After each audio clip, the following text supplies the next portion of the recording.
some commentary on some Crazyhouse matches. Crazyhouse series taking place right now on Lichess between Grandmaster Yasser Seirawan and International Master opperwezen. So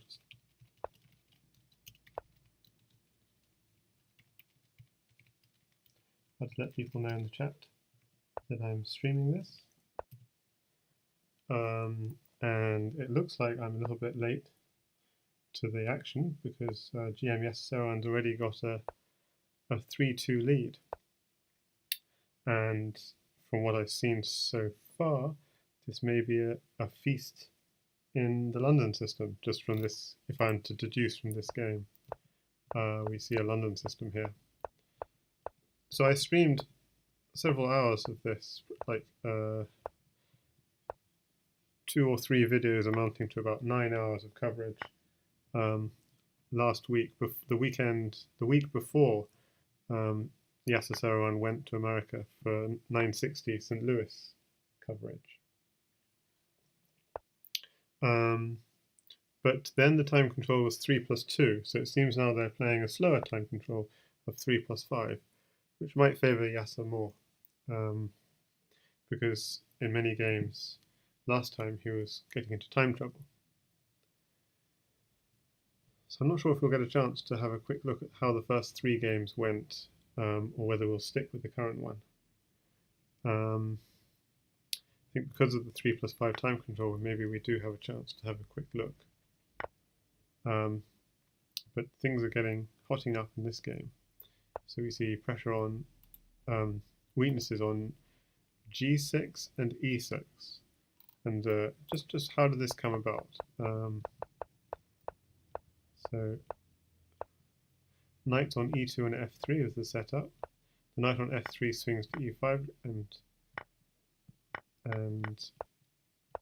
he then creates these 2 weaknesses, which the knight on E2 is just perfectly placed to swing into and attack. So we see white's position here is very, very nice. But now that move sort of tempts F3, but then white would have the same problem of having these weaknesses on F3 and E3, but it would give greater control of the E4 square. So what Yasser instead is doing, which I haven't seen as much of, apart from in these matches apart from at the very high level, is C4, trying to get a pawn to attack with. Realizing that C2 is not a weakness for white in this position. So C4 is, yeah, so look at this. It picks up a pawn with which to attack.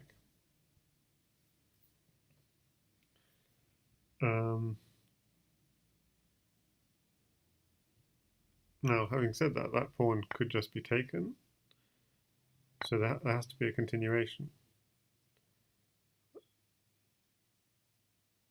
So we're gonna. Does he want to pick up the rook as well, or no? Interesting, because he wants to. It's all about controlling squares, I guess. If you picked up the rook, this other rook, which is actually doing nothing at the moment, just recapture, and black would be back in control of all the squares around his king. So instead what he does is he maintains the threat, but just cements his control on this G3 square. So the knight can just drop back. Still G3 is being controlled by the knight. And these light square weaknesses are slightly worse without any real loss of material. White hasn't lost a pawn or anything, or even a piece. The material is completely level to make these slight inroads into black's position. So for example, a bishop could land here, a pawn could potentially land here. It's not mating immediately, but the bishop could, pick up this, and then there could be another knight coming in on G6. So that would be the kind of threat in the position. So maybe dropping a pawn on G6 might be a solution for opper.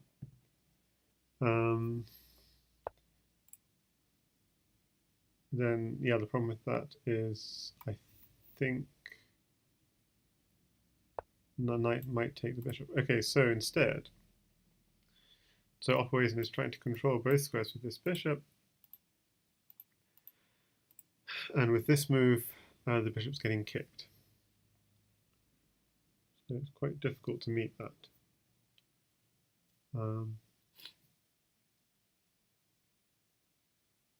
And if the problem is if this knight ever moves, you have then another piece looking at staring down on these light squares. So something like knight takes bishop, and yeah, it's a problem. So we're going to see that idea now. Okay, I thought it'd be bishop at g6 and bishop takes knight, but no, he's leaving this g6 square free for the knight to come in on at a future point. Oh wow. I mean, this can't be good if you're giving up the queen. It's only got a queen in hand, but I mean, I'm thinking of moves like knight takes pawn, or even just knight g6 threatening queen h8. Yeah, so he goes for a pawn. Even knight g6 threatening queen h8 mate was pretty nasty. But this is also pretty nasty because you're threatening both the rook and getting your queen in with a huge attack. So opperwezen doesn't want that, so he gives up the rook. So now he's given up a rook, a queen, and he resigns that fourth game. So 4-love to Grandmaster Yasser Seirawan. So I think it's worth having a look at how the first 3 games went, because we missed that on our stream. It'd be good to try and catch up. I don't think Opper's used to losing like that, given his performance so far in the candidates, winning every game. Rematch offer cancelled. Okay. So let's see from the perspective of Yasser Seirawan how he won the first game. So I'll put it on cross table. Well, we could have computer analysis as well. How he won the first game as black. I'll put it on cross table because we can see the computer analysis in the margin. So we're just doing a little bit of catch up because, and I'll just put this on just in case they start playing again. Yeah, so I'll keep an eye out in case they start playing again. But Grandmaster Yasser Seirawan won 4 games in a row. Okay, so already black has seemed to have got an advantage. How is that? I think this h3 move maybe is a loss of a tempo. A3. Yeah, it's possibly a loss of a tempo. g3, this seems perfectly normal, although Stockfish doesn't like it. It's perfectly normal. Okay, so putting pressure on d4. So white defends. h3. It seems a perfectly normal, reasonable move to try and get your king safe. Prevent drops on h3 in future, although they're not imminent. So normal developing moves from both sides. Then f6, controlling e5, takes. Okay. So now it's Opper targeting the weak e6 square. Queen defending, it's quite good because it also provides protection of g7, lateral protection. The bishop provides even more protection of g7, preventing any future drops on h6, also with an eye on this knight. So worth saying, yeah, the computer did not like bishop. It really wanted g4 apparently. Wanted g4 at this point. I'm guessing because that knight doesn't have that many places to go. So I'm just going to say, why can't the knight just drop back? Knight e7, bishop at c2, and if knight to h6.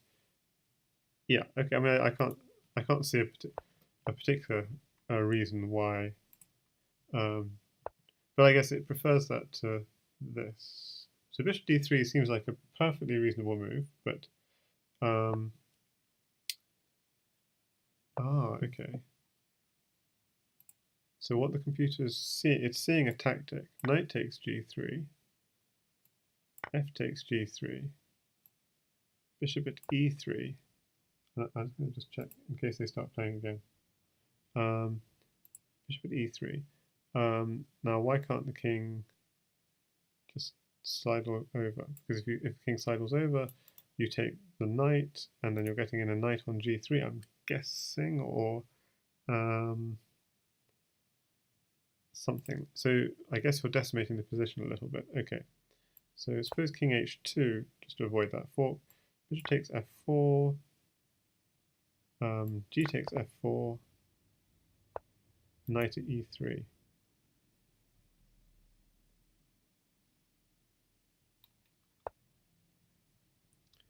Yeah. Now why am I here? Oh, they have started again. That's wonderful. Okay, so I'll go back to that. Should I go back to that later or quickly finish this game? Okay, so bishop d3, it doesn't like it because of this weird knight takes g3 tactic I missed. Then white went e3 and it thinks white should have gone knight to h5. And okay, but just to quickly go through this game, this is how black took over. I'm going to turn the engine off because you can see enough here, and attach the queen. So it's getting in on the light squares and just grinding down. And look how safe black is in this position. Absolute safety, just picking up white's pieces. And knight takes rook will follow, rook takes, but yeah, black is in complete control. So that's how game 1 went. Okay, so we're back in with game 5. We missed the beginning because we really wanted to finish having a look at game 1, and we'll try and catch game 2 and game 3, but it'll be difficult. Maybe just while they're playing some openings. Okay, so Yasser going for a very sort of King's Indian type setup, but he's played it wrong because he's allowed h6, which is generally speaking a bad idea. He should have tried to play h6 before this. So he's given opperwezen a little bit of an opening advantage. And so black, you can see, is a bit on the back foot here. So he'll need all his increment as well as his GM prowess to fight back from this one. The problem is there'll be a pawn at some point landing on g7, so white's picking up at least a piece for a couple of pawns, for a pawn or so. But it's not just a piece for a pawn, but it's a piece which then comes with a certain initiative, because you'll be getting rid of the defenders of black's king.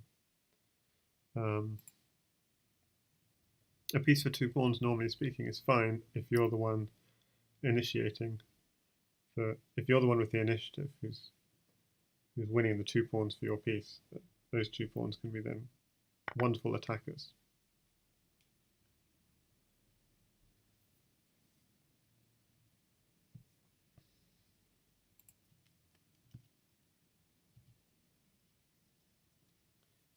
Okay.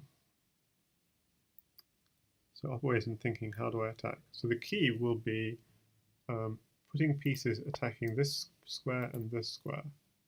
I mean, castles is very slow. I would have imagined a move like, yeah, knight at g4, knight at e4, just moving even the existing knight to e4. Now he's allowed, he does it at this move, now he's allowed a certain, look how many pieces, Yasser is very aware of the problem he has. That's why he's put 3 pieces guarding this f6 square. But that one tempo of castling has given Yasser the extra move to do so, to sort of increase his pressure. Okay, but having said that, you can see how Opera is right back on track, and Yasser's going to have to, with the pressure on f6, is going to have to defend carefully here. Like maybe f6 would work. Yeah, so he plays f6. Because for now we have 3 defenders and only 2 attackers. So if you want to take f6, you're going to have to sacrifice a piece for that initiative. Now, will he do that? No, he doesn't. It's surprising, but it's 3 plus 5.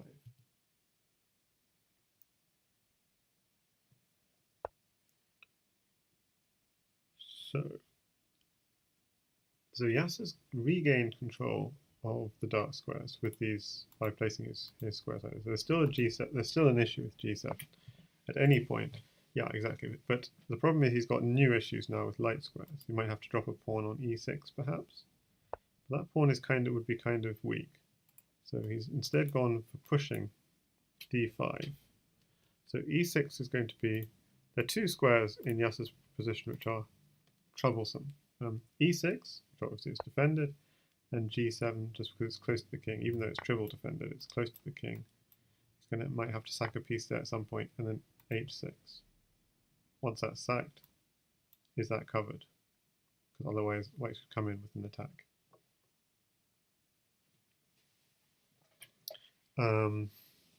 Now, having said that, I wasn't paying as much attention as I should have. Okay, so having said that these three look like the key squares, he's actually coming in on D5, because the threat is if you take this pawn, bishop takes pawn check, well, picks up the rook, potentially exchanges queens, and if you have initiative, you really want the queen in your hand, because that's a very powerful piece.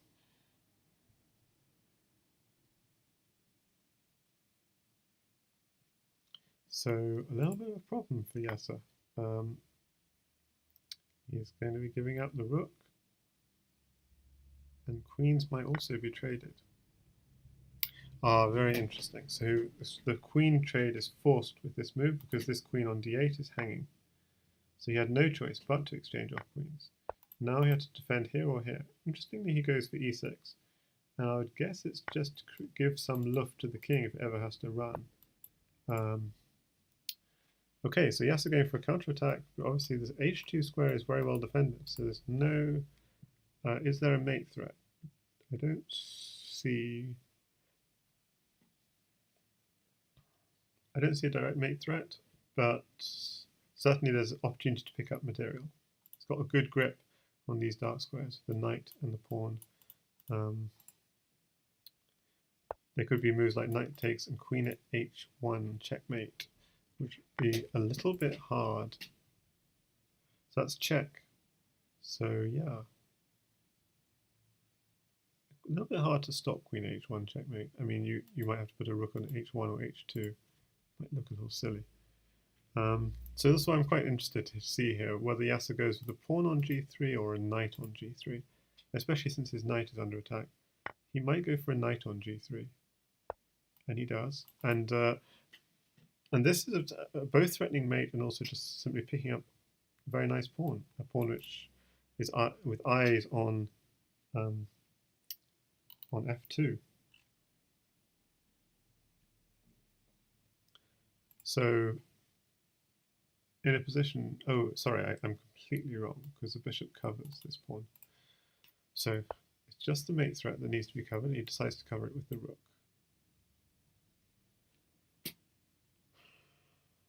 Oh, okay, so knight takes pawn is still an idea. Bishop takes, pawn here check, king dropping back, taking the rook. Still an idea, but only a rook. So he decides to use the queen for defensive purposes. H6 is going to be the entry square for the attack. H6 was the beginning of this whole game, the beginning of black's problems.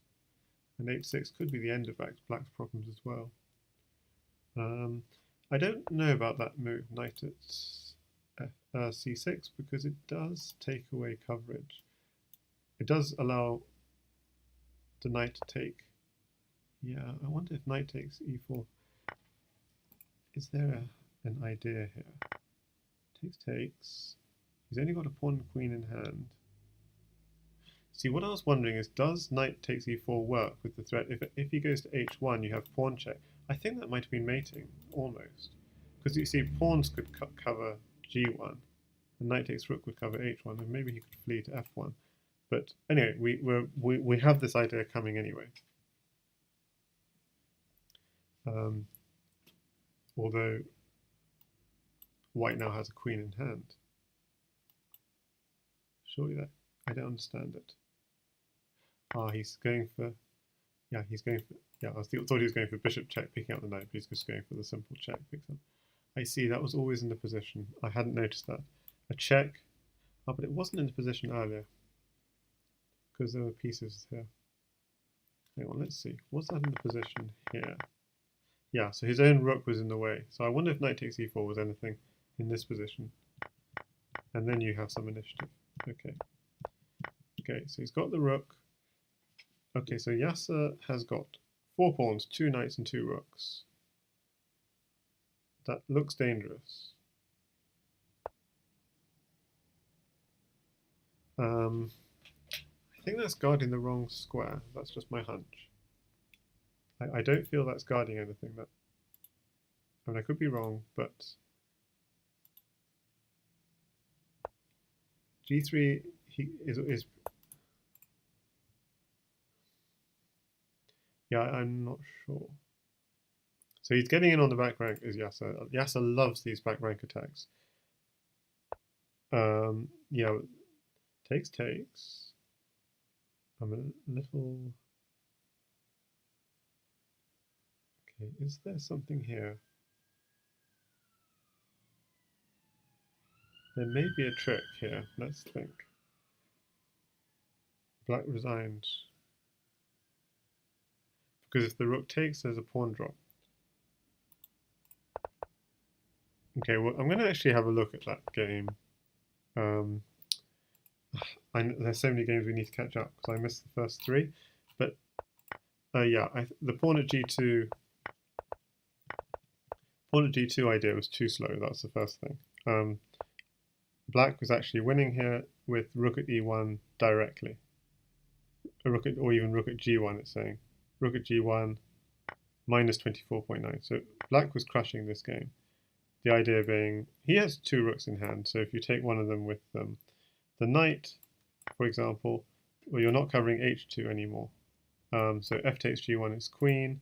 If you take with the rook, you're going to have rook drop on here and pawn drops here, and you're going to get mate. If you take with the king, knight at e2. But just going back even earlier, in this position where the queen was under attack,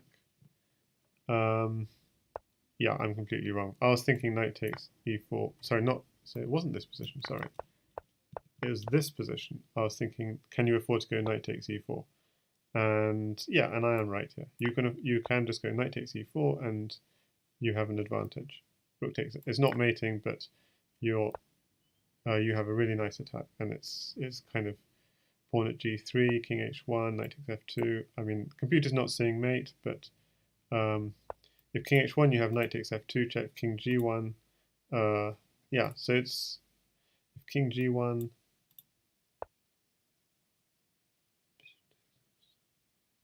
King g1, it's just saying be safe. Okay, so the critical error but that wasn't the critical error. That was just a nice idea which was missed. The critical error was dropping a rook here rather than dropping the rook on f8, apparently.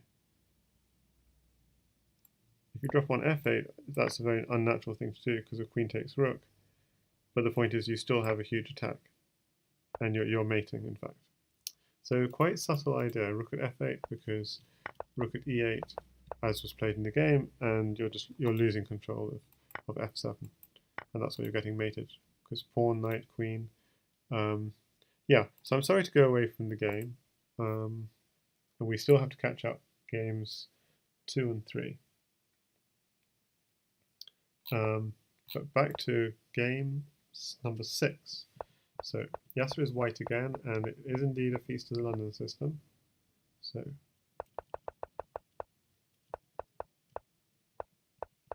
this kind of setup where white doesn't want to trade bishops immediately because it opens up the h-file.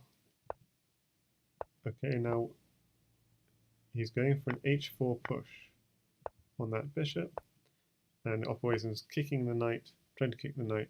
And this is interesting.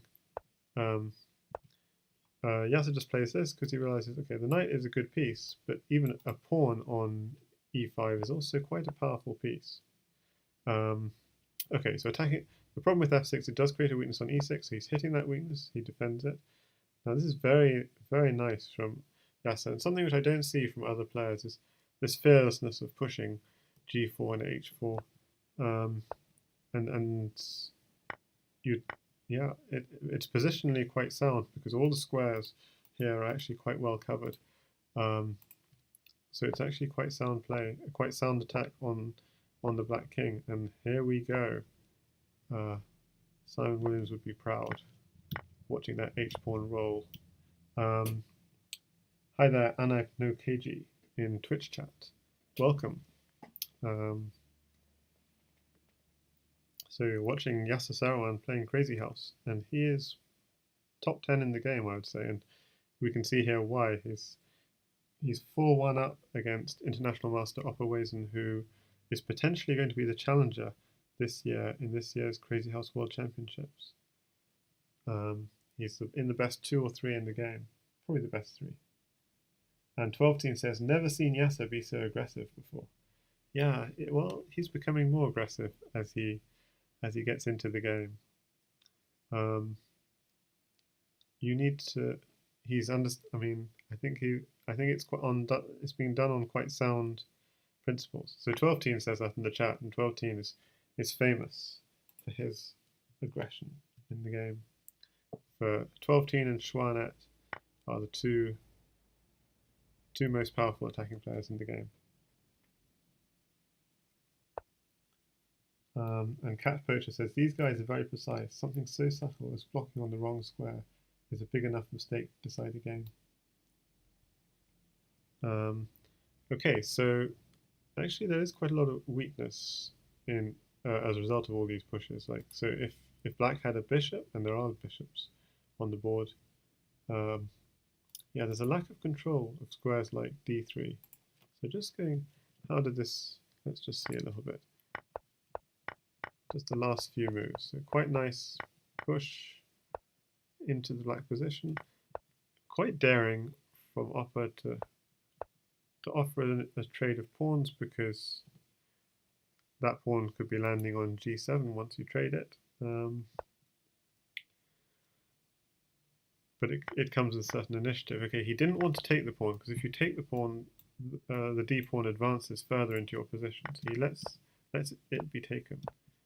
I'm surprised he didn't go for a pawn on d3, but I guess he didn't have a follow-up. He's really trying to trade off the knight. Okay, now he's advancing the pawn. Okay, so you see how Opper's advancing his...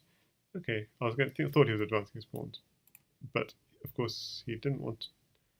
Yeah, he didn't want to create a weakness on e6, perhaps. So I think e6 was covered already by the queen, and white doesn't have a bishop anyway. So I'm not sure about rook takes. Pawn takes looked solid, but I'm probably wrong.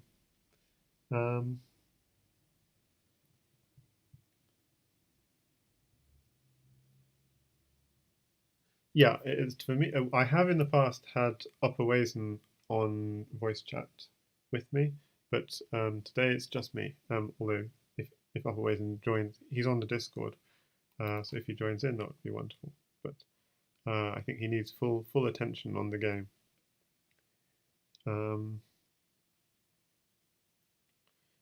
Okay, so yeah, this is quite dangerous because is a rook mating? A rook here check. You have to quickly check. Is it mating? Not quite. I think there are enough squares covered for it not to be mating. But let's see. Maybe it is. Hang on. Knight here check. Ah, so I was trying to think. Queen takes rook. Knight here check.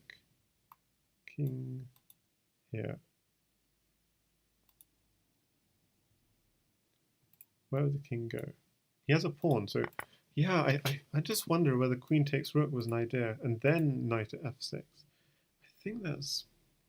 Then knight at f6. King can't go into corner because of pawn at g7. Oh, that's unfortunate. Let me see. So king would have had to come to f7, and then rook could come to g7, and then knight would have to step back to f8. And may not be mate, but so close. It's like a pawn here. Yeah, bishop takes pawn, pawn takes pawn, mate. I'm sure queen takes rook was a perfectly valid sack in that position. Well, I'm not 100% sure, but I suspect. Anyway, so rook takes knight. Knight takes. Okay, he doesn't go king to queen takes because he's afraid a bishop and rook will mate him. And it's true that bishop here and rook across here is checkmate. And bishop here, king here. I'm not sure. So white has to go for the mate. Its mate will be mated time here. And there is mate though. No, yes. Yeah, there is mate. I think Opper's just left a mate. Has he? No, maybe not. No, the king can go to h8, so I'm wrong. Oh, yeah, this is getting mated, surely. Maybe not. I was thinking pawn at e7 if he went this way.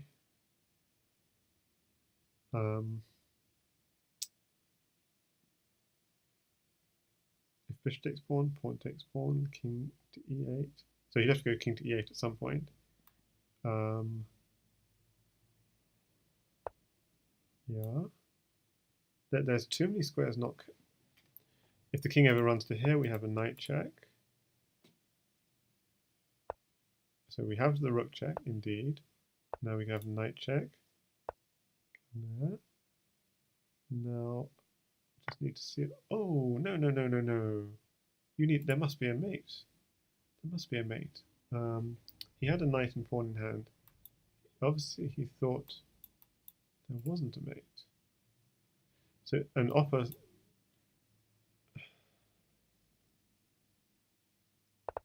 Okay, I got confused there.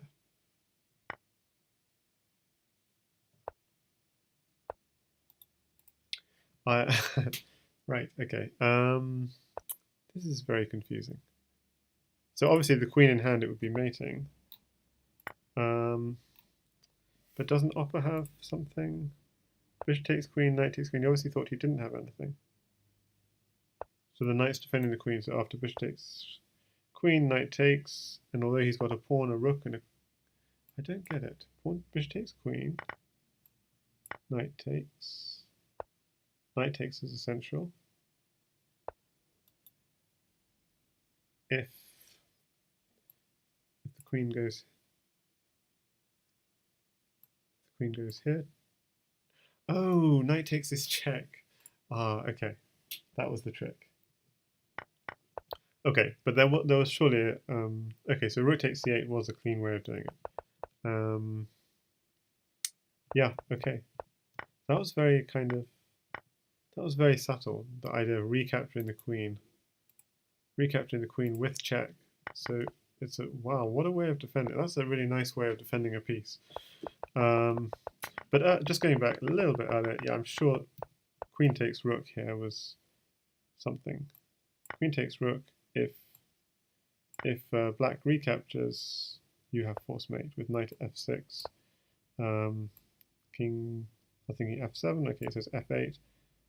Pawn at g7, king to f7. But what if king goes to f7 immediately? That's more of a trouble, I think. So king goes to f7. Yeah, rook goes to g7. Okay. King to f8, pawn to e7. Okay. So king goes to here. You could also use a knight at d7, then you'd pick up a queen with check. But okay, pawn to g7. King to e7, you could promote to a knight. And that's actually the only move to keep the attack going.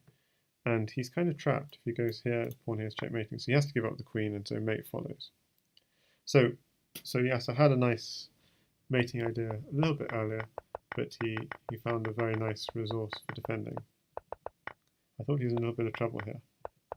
But very nice mate in 10 he found. Wow, what a mate. I mean, all these games deserve being starred. But okay, getting back to the live action. Yasser showing his great versatility, going for a Scandinavian. And Opper mixing it up as well with the bishop trap.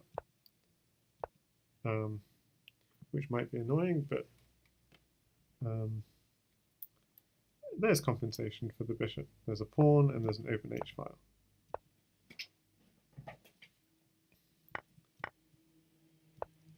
Okay, so this is putting your queen in harm's way, as it were. but there's no real place the knight can go to attack the queen, because well, it could go here actually, defending the bishop. That would be a possibility. But then there is a two-piece for the queen exchange. So okay, so he goes for this. He's happy to give up the queen for two pieces like this as well. Knight takes bishop, pawn takes knight. Although the king could swing in and take that knight, but then it would be in some peril with another knight check. Okay, so sharp stuff this game.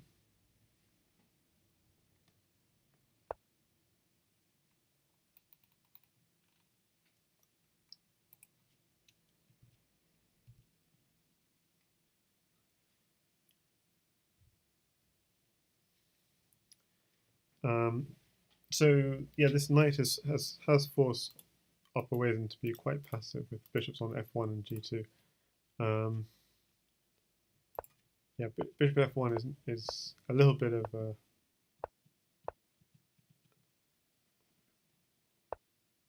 conciliation that you've.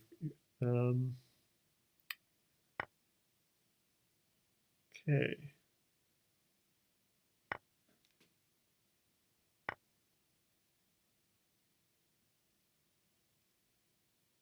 So it gives up the queen.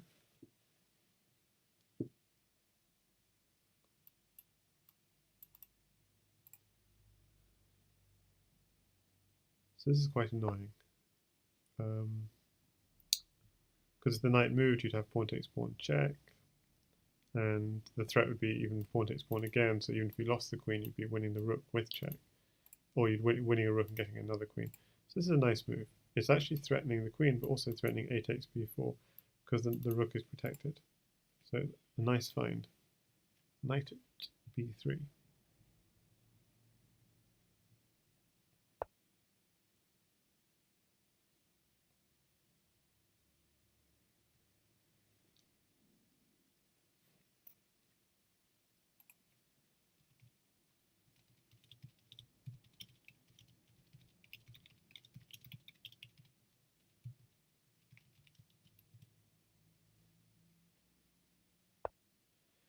Okay, so this queen is going to be harassed for a while.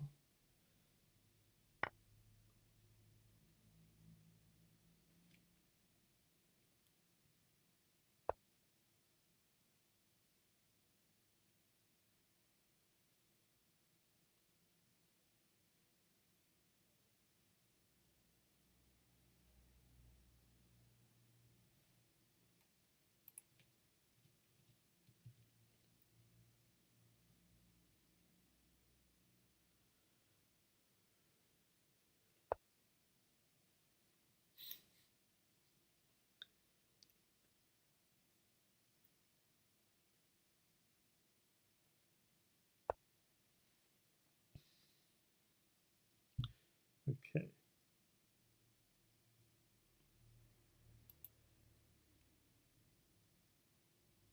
So this pawn at, I'm not sure, this pawn at f5, what was he afraid of?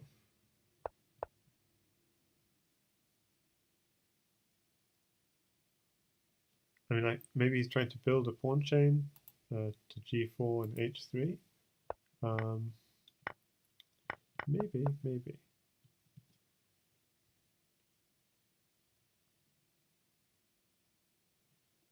Okay, so I mean, in this sort of position, you'd want to push, but actually e5 is well controlled by white. So that's a sort of annoying kind of move. Makes you consider these sorts of moves to try and defend that pawn. Don't want to push f6. I was going to say you don't want to push f6, but apparently you do. But I guess the advantage of f6, it does regain control of e5, but it's not. That's a big concession. Pushing f6 in this position creates really big weaknesses in black's position.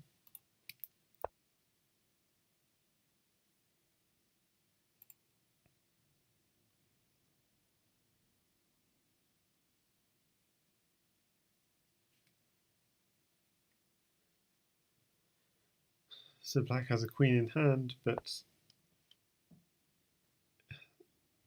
he has no way to put it. no space to work with. It's a very tough position for black. Look at that.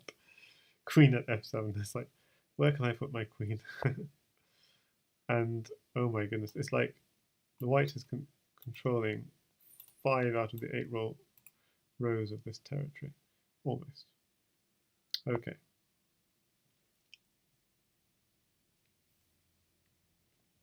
So there's a nice knight fork here,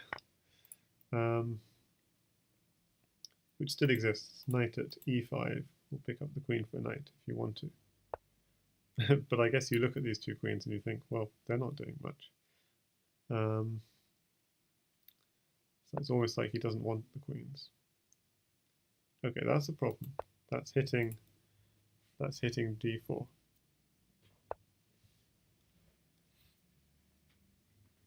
Okay, black's got no pieces in hand, and white purposely hiding his pieces because he knows he has all the space to make a lot of progress in this position with the pieces he has on the board.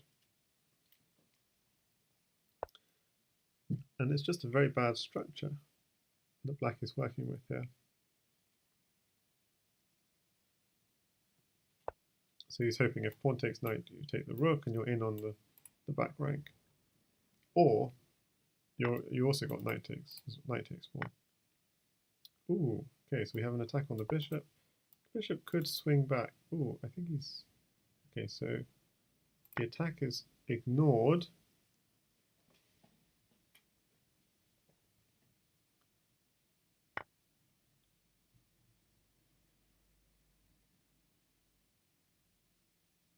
So the queen is... Where's the queen go? Because pawn at d7 is a threat. And king would have to go to d8, so you can't go to d8 for sure. Okay, pawn to d7, king d8, knight to... That would be a really annoying move. But okay, going for something else.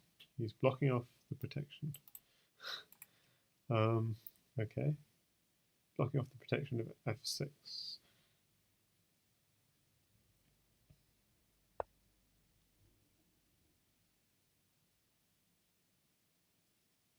I mean, okay. 2 pawns on the back rank. I take it. Okay, he takes it. Yeah. So this is 5-1 to Yasser, but Opper is fighting back this game. How we looked at the first game, and it was a crush from Yasser, and I guess the time control really helps.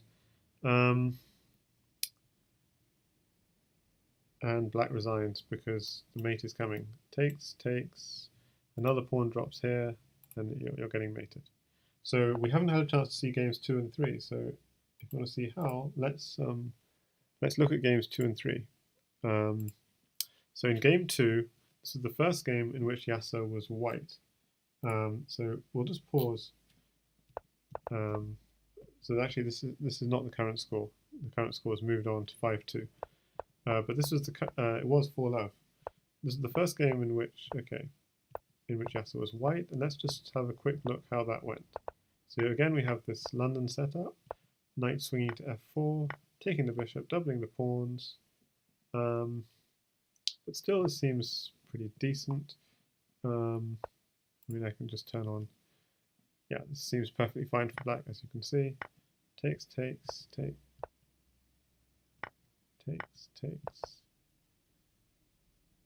And even they say black is apparently winning here with a little combination of knight takes e3, knight takes e3, and why can't you just take that knight? Because bishop takes d3, c takes d3, bishop at g3. I'm not seeing this combination, but this is a combination that opperwezen missed. Pawn at f2 ideas, bishop at g3 ideas. Kind of giving away a piece for a pawn and a big attack. But anyway, instead he dropped back the bishop, and Yasser started plugging away at these light squares, and kind of much like in the first game, just okay, even gives away his queen. So that seems to be that was a big concession, moving that rook apparently. rook takes f2 was the move, or rook f4. Going back to f6, and it gave away that. Yeah, and black resigned. And quickly look at game 3. This is the second game in which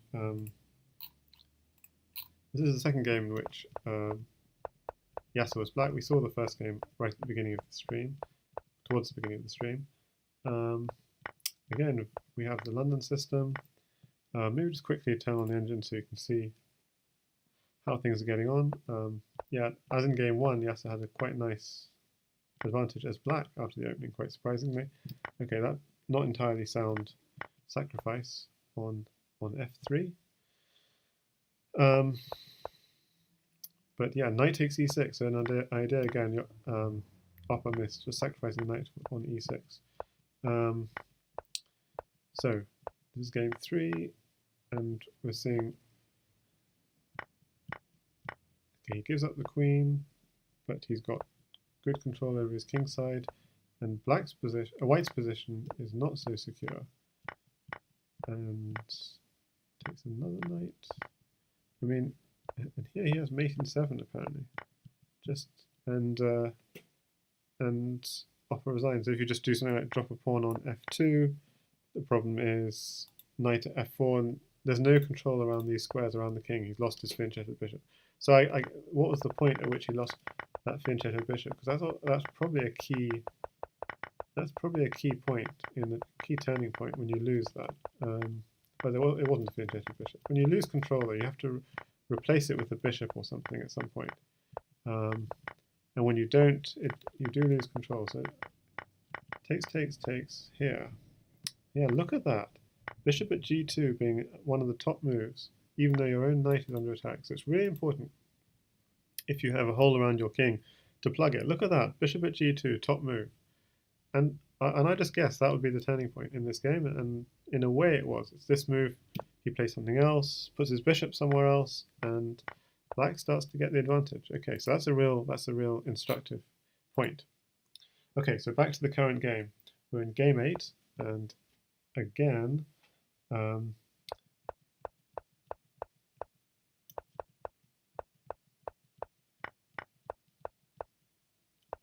okay, so we've got a slightly different setup. Takes knight here. So he's not even bothering to defend the pawn on e5. Instead, he's hitting the bishop. Bishop drops back, and again, he's not even bothering to defend it. Instead, he's going for the pawn on d5. Okay, so we've got an exchange of pawns. Gives up the queen for 2. Ooh. Pawn at d7 being a threat, and doesn't play it because knight takes c2 is too big a threat. Okay, and we're up to the current position. Yeah, it is. So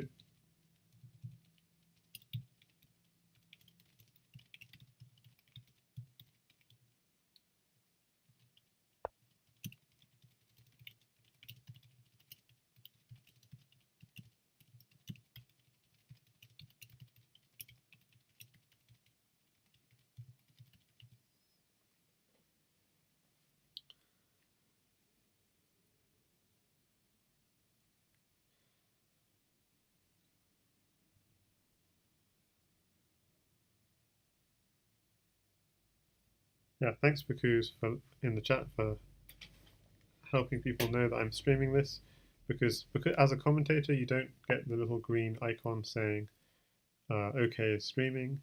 You only get it if you're playing the game.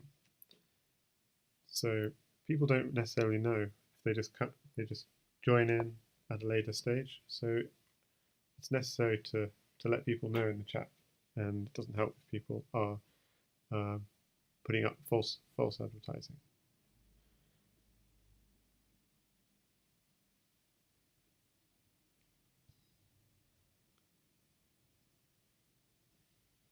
Especially since Burak is a follower of the stream, and so he should be more supportive.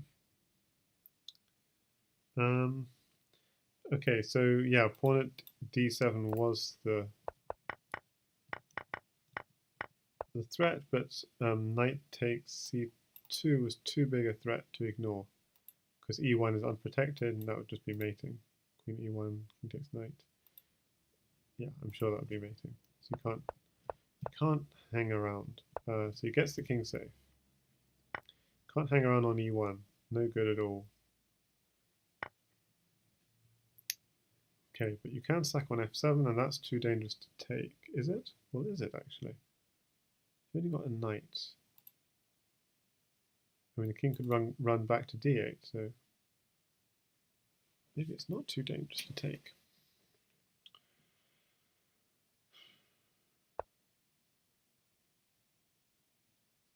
That's really surprising. Just bishop takes h7. What?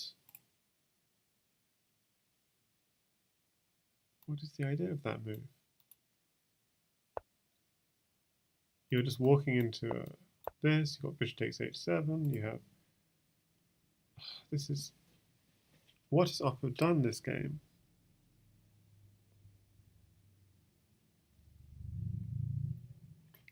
If he takes this way, he has a fork between the king and the rook. If he takes this way, he has a fork between the king and the queen. And this is a classic bughouse trick.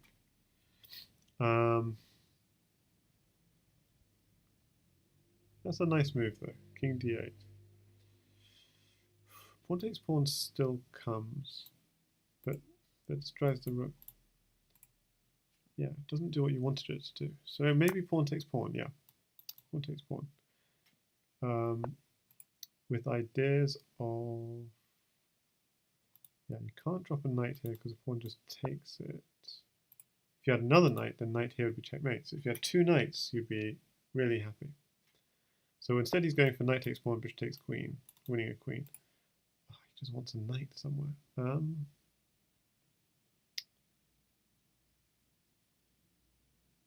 Okay, that's also trying to give the king a little bit of luft. So is there any way of defending the pawn? It's down to 20 seconds.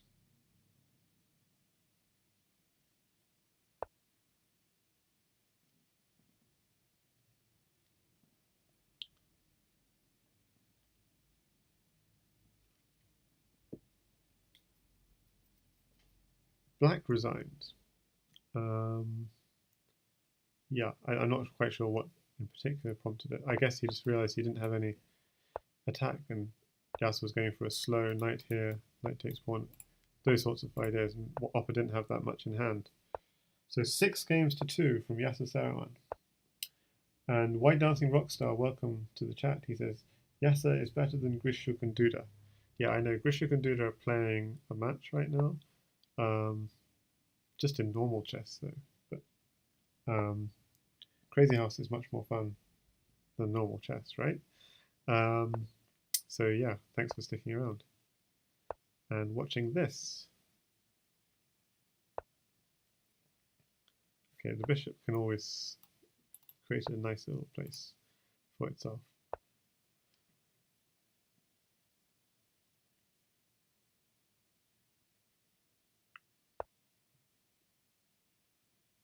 Okay, so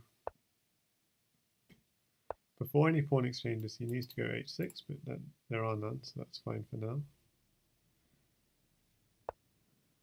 Maybe he doesn't need to, because there's no bishop on h6.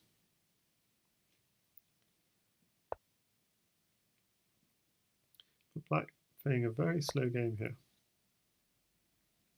And I think Opera is very good at this sort of setup. So grinding down policies usually against most opponents. He's very good at grinding down these sorts of setups. So lots of decisions here. Do you take with the rook, the knight, or the pawn? Goes for the pawn, so looking towards e6 now to make progress. So quite surprising. Yasser is not afraid of giving away pawns. He wants to get pawns himself. Okay. So he's opened up the H file, and he's He's made a little bit of progress. Not thinking about defense at all. I mean, I'd have been thinking a little bit about f7, but no, not at all. He wants to push these pawns. Is my impression. I don't know. Bishop or pawn? Bishop has threats of at h6. Pawn is just advancing.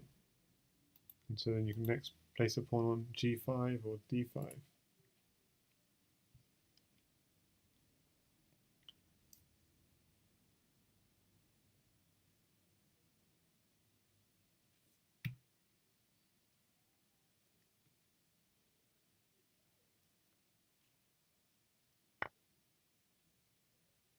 Okay, so the pawn on, that was a sufficient, the great threat that he's willing even to sacrifice a piece for it. Okay, he pins, but the, whoa, hang on a second. What? Oh, nice. So there's an attack on the queen and an attack on, and a pin on here. Both could be blocked with the pawn on e6, but then you do still win this piece for free. If you take back. So very nice move from Opper here. What to do, what to do. Could go queen takes rook, but the problem is then rook takes, and that's still guarding this key e6 square. So he goes for an all-out, very aggressive option, which is, yeah, interesting. This is really interesting. He's got knight and queen in hand. You can't take this queen, because knight here check is a double check. You have to go into the corner. Queen here check, rook takes, and knight here is checkmate. The knight drop on f7 would be mate. So the queen is too dangerous. Seven Samurai says Yasser's in a tight spot now. Yeah, he is. I think, yes, exactly. I think he has to take that and then drop on f7. e6 is just too well covered. And yeah, what is Opper going to do? Hit. Oh, actually, let me think. So if he tries to hit e6, knight takes queen, does he have mate? Well, I think he does. Pawn takes pawn. If you sidestep, queen here, maybe it's not mate. Rook takes. Oh, hang on, pawn. And if you take here, bishop takes rook. Yeah, I think knight takes queen. If pawn at e6, I think knight takes queen gets you mated. Pawn takes pawn, king across. Queen at g8, takes. Takes to get another queen. Takes. And then knight at f7 is mate. But he goes for pawn at e7, and again, this calculation has to be made. Can black afford to take the queen? And now it's going to be takes, takes, and he's going to have two knights, a bishop, a rook, and a queen. But is that enough to mate? I think. Oh, yeah, so I think it is. But now Opper's got a different idea, which is knight at f3. What's the idea of that? Like, was sidestepping an option? Okay, but now he can attack. He's got so many pieces. But Fianchetto's setup is very good. It's a very good setup. But is there a direct mate? Let's just have a think. For example, he's got three knights. He could go knight at h6. Okay, this is not a direct mate attack. This is dangerous. Because rook at h1 could come. This is bad. This is terrible. Rook at h1, king takes. Yasser's just Opper's just hanging mate. Pawn takes pawn. If oh, but then he hasn't got a second rook. Okay, so I think he's safe. This is not going to work. Is it going to work? Yeah, actually, h6 is still covered.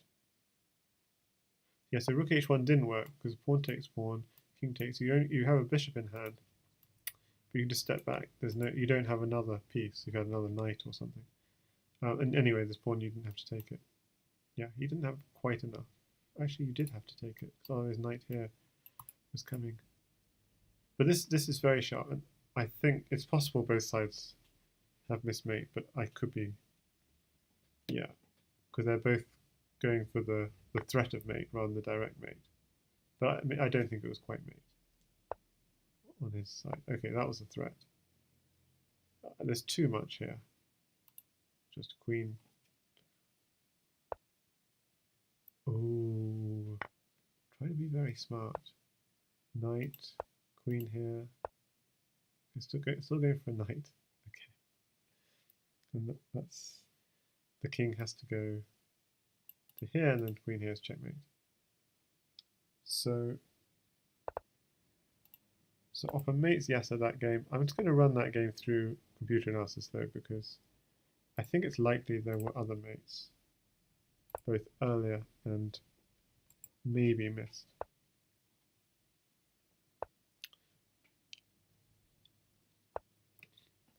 Okay, so instead of the bishop f4, we're going for the bishop g5 variations, which people, when I first joined this site and was playing Crazyhouse, everyone was playing bishop g5, and it's quite good for bullet, because your opponent plays e6 accidentally and then they hang their queen.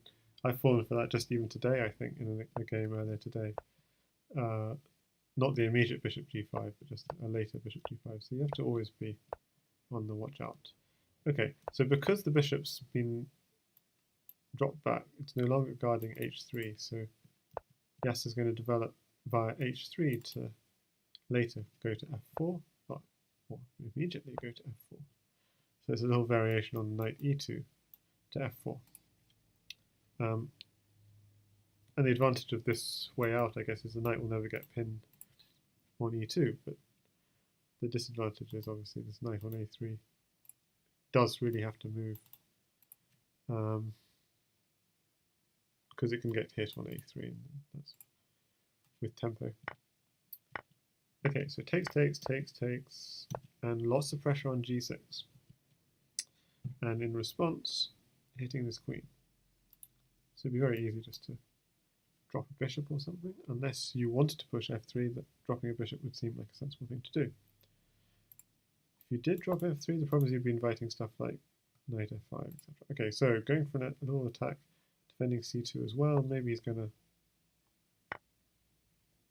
Oh, wow. So he's attacking the queen by doing that. So if bishop takes queen, knight would have taken the queen with check. So this is... Okay, he decides to defend with the pawn.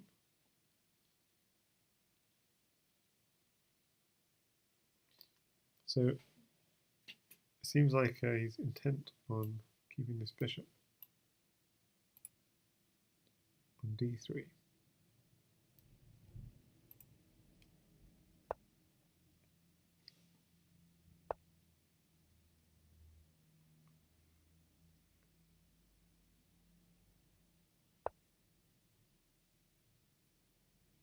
Okay, the only point of that move was just to provoke a weakness on c2. Whether that was worthwhile or not is a matter for debate, as the light squares seem to be pretty secure because of e2 is covered.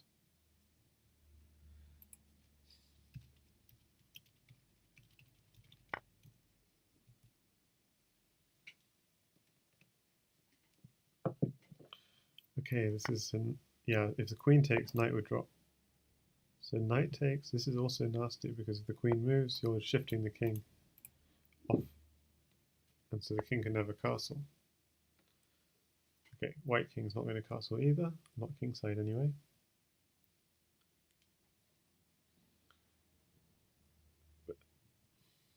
But e7 is not a good square for the king, because the dark squares are weak.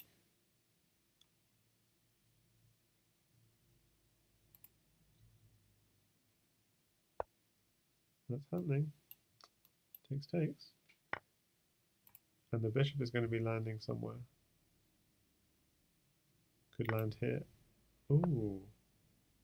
Didn't see that. So the queen had an idea of its own. I hadn't seen. And this knight, after all, is only a defender of the king, so it doesn't need to be taken. Immediately, at least. Okay, so bishop at g3 will always be, is still a threat. And king is actually quite safe on d2, I think. I still think white's doing quite nicely. And the knight's annoying because it stops black from castling. So maybe the best move would, you would think the best move would be something covering the dark squares, but the problem is then the knight can get out. probably still a good idea.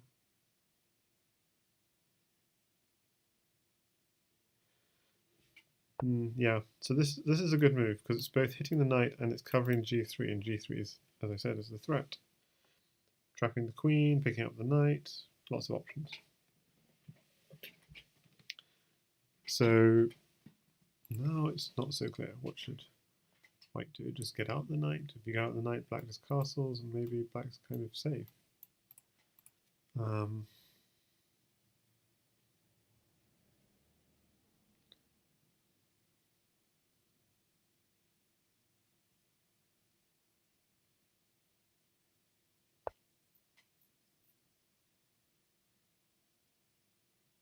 Okay, so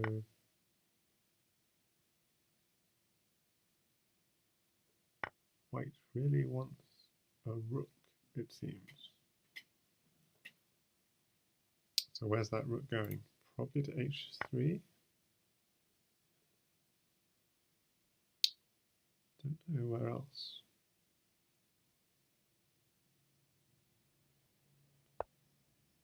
To h1.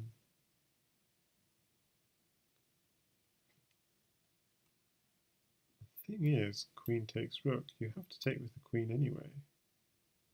So h1 and h3 I think count for the same. I guess for h3 your queen could take on h3 and then this rook is not so smart. So that's why h1 is better.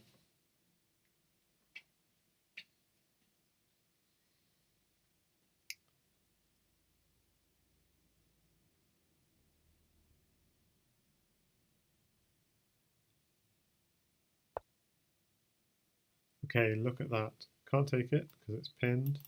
This is he's getting in on these light squares. So that remember that move earlier where he went bishop to b4 and I said, what was the point of that?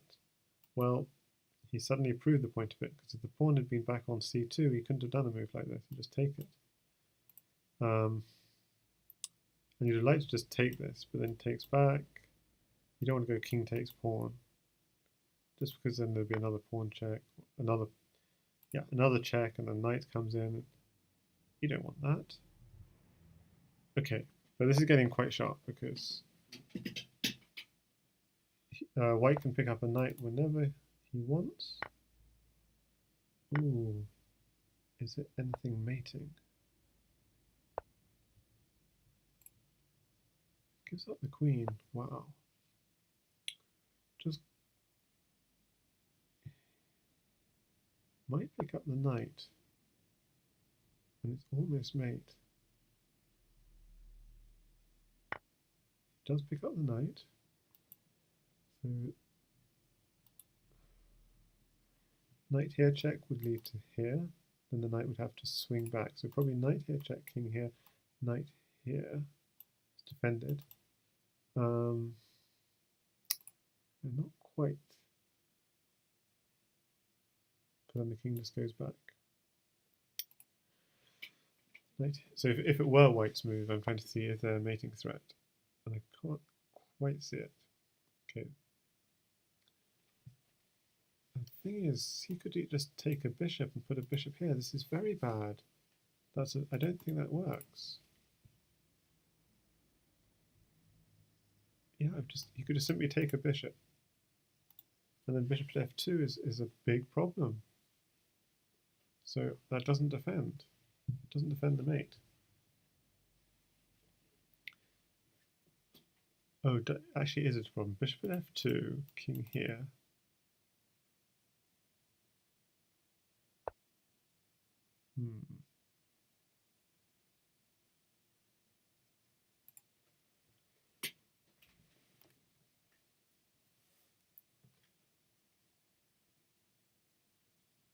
Yeah, he's going for knight here first. Oh.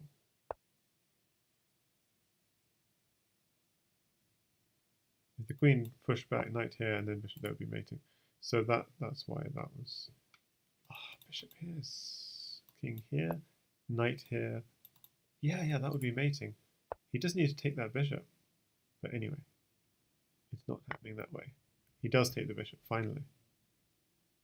yeah, I think this is going to be curtains. Okay.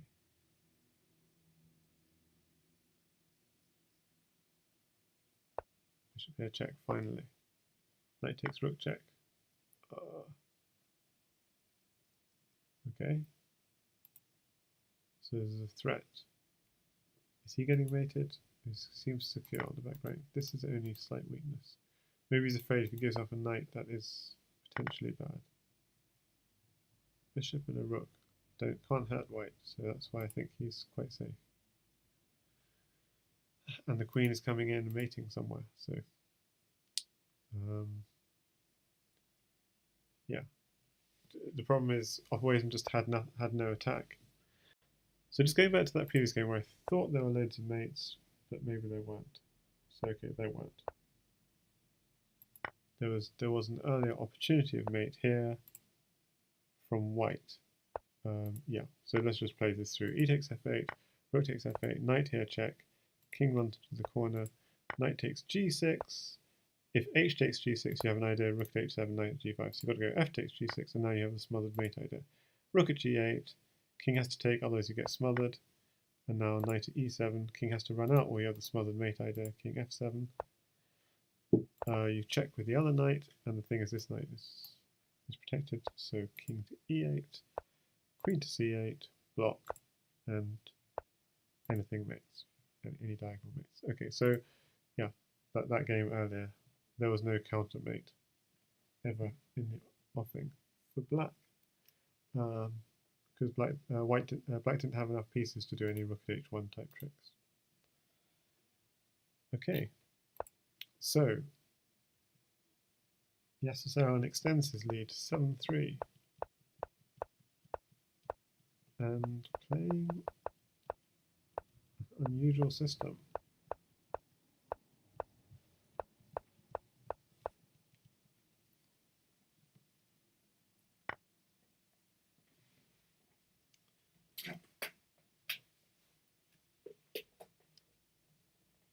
I mean, the problem with this system is, yeah, the light squared bishop is a little bit blocked in.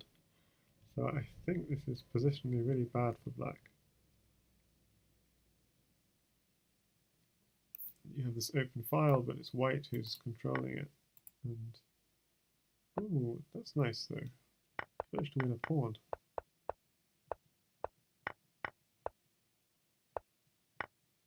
Into pawn. Okay, I see he's losing this one potentially.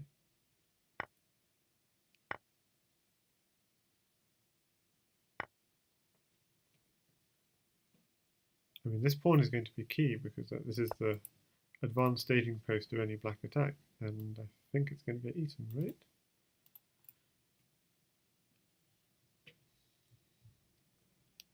I think you don't need to worry about c2.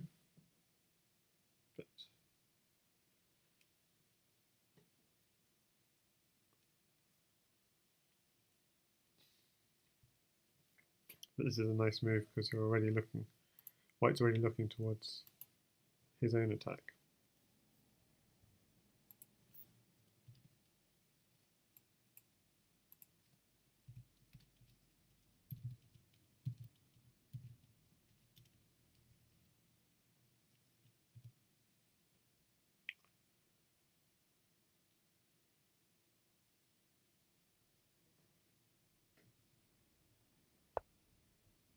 Okay, so suddenly it's black taking control of the file, although I don't know for how long, because the rook will be swinging to d1.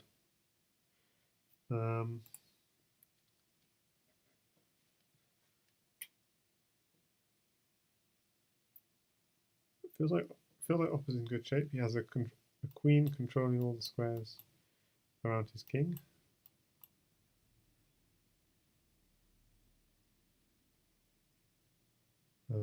He has pieces in hand. He has a rook planning to come to d1. The bishop just needs to complete its development at some point. So right now, it's looking really good for white. So how does black fight back? So first he kicks the queen.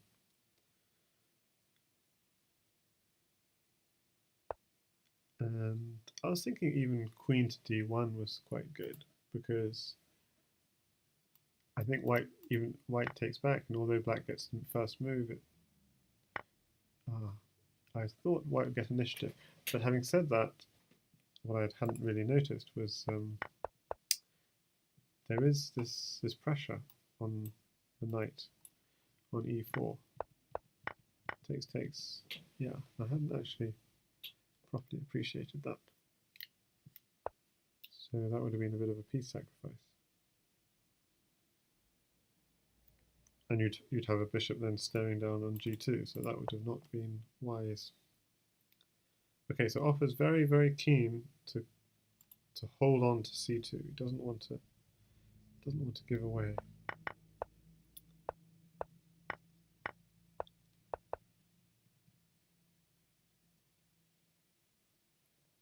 Doesn't want to give away material for no reason.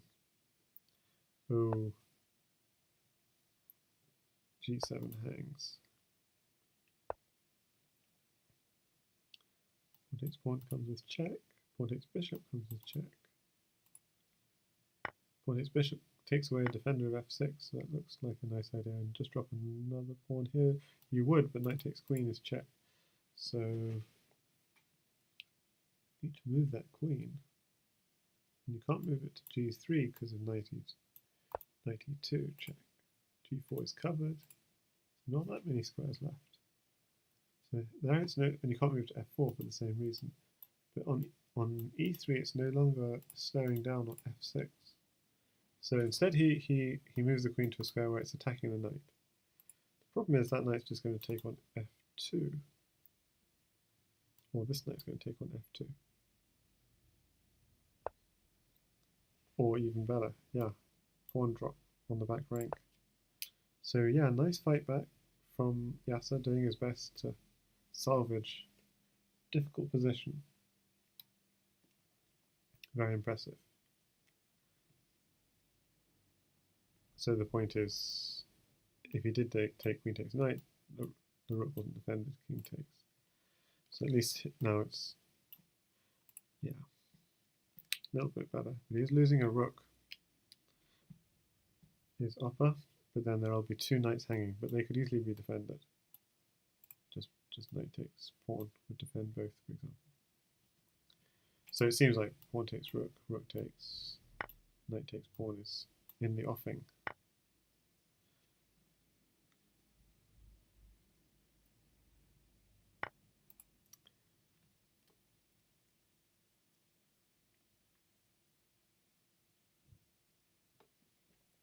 Okay, where's the queen go now? And the answer is, well, at least the queen's not being taken with check.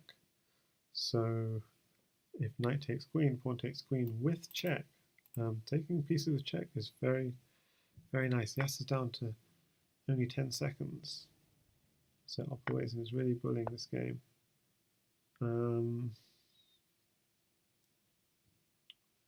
Okay, with 2 minutes 20, can you see a finish? This h5 move had a double purpose. It gives the king a nice flight square on h7. I mean, yeah, just tries to dissolve any counterplay for black with that move. But black does have pawns. I mean, pawn here. Maybe that doesn't work. He'd need another knight or something. So yeah, so he's threatening queen here. Rook takes knight to checkmate. But this is the problem. If rook takes queen, pawn takes queen, there's rook there is checkmate. So he has to run. Okay, pawn and bishop, is there a mate? If king to h6, you have knight takes pawn. King to g6, knight takes rook check. And that's surely mating. So he has to go this way. Pawn and bishop is pawn. So now the queen's taken. Oh, I think Opper's found a minor piece mate. Has he? Bishop here. King here. No. Pawn here. No, hang on. So this square's covered, this square's covered. The bishop here will cover these two squares. So he's probably going to go... oh, he wants a rook as well. So pawns and bishops weren't enough. Wasn't a pawn enough? The pawn was enough, surely. He's used up the bishop. Oh, the knight wasn't defended. Interesting, because he wanted the bishop to defend this. Okay, so that was a really nice little mate he found. He had to be a little bit creative, bringing the knight and the rook into the attack. It wasn't so straightforward, because he wanted the bishop to get to this square, but he needed another a bishop here to defend his knight. So he needed to be. Yeah, I didn't see that mate. So I'm just going to start that as a puzzle for the future. So now some creative opening play from Yasser. Queen d3, queen b3. So let's start that. Yeah, so queen takes g7 is mate in 5. And was there a quicker one? Queen takes e6 was slightly faster mate. Okay.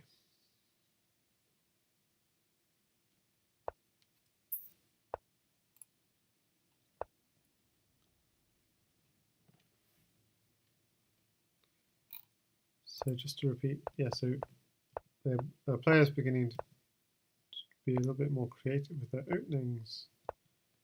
Queen c8, 3 knight, developing the knight.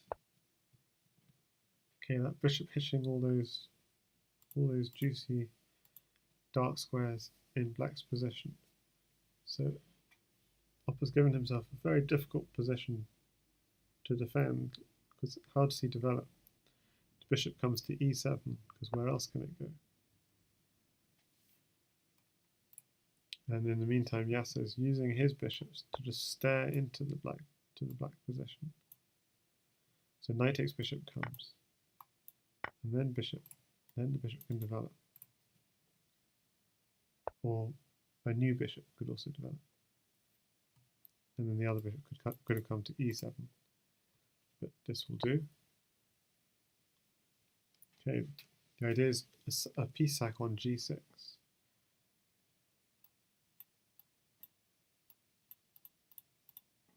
Something like that. Or maybe knight first. It's hard to say.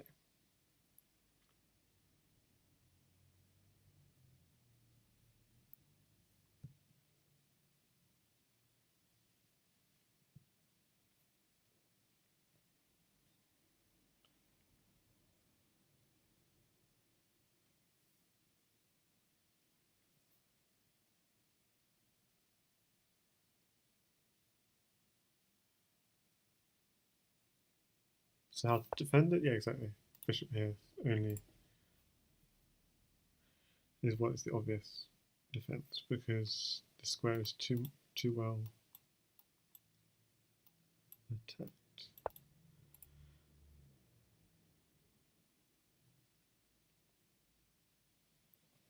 So if black had a pawn at e4 would happen.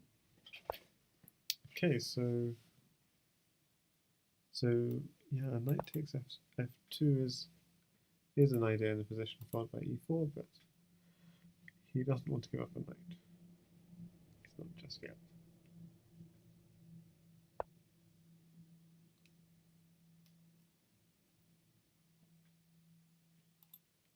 If he had a pawn, he'd probably be thinking of pawn drops. On g4, try to pry open the h-file, which is already half open. Ooh, I don't know about that. Pawn takes.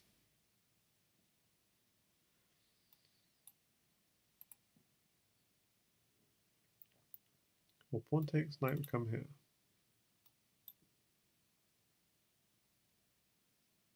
Then bishop takes knight, bishop takes pawn, pawn takes, rook takes pawn, this sort of idea. Ooh, so actually after bishop takes knight, bishop takes bishop, it's not so simple. And suddenly those dark squares suddenly become an issue again. Okay, so this is not so simple. Okay, I'm surprised it didn't go knight d2. This is good.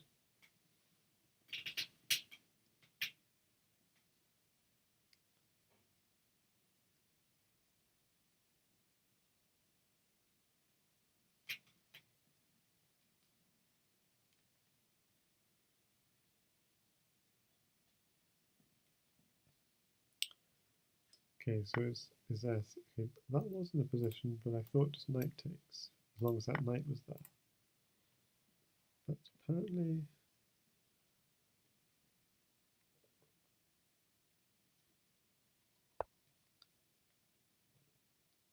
interesting, because now this knight is kind of covering this. So I'm not following Opper's reasoning here, but oh, I see. If the knight covers, the rook takes on h3. So, yeah, that knight is not a good defender.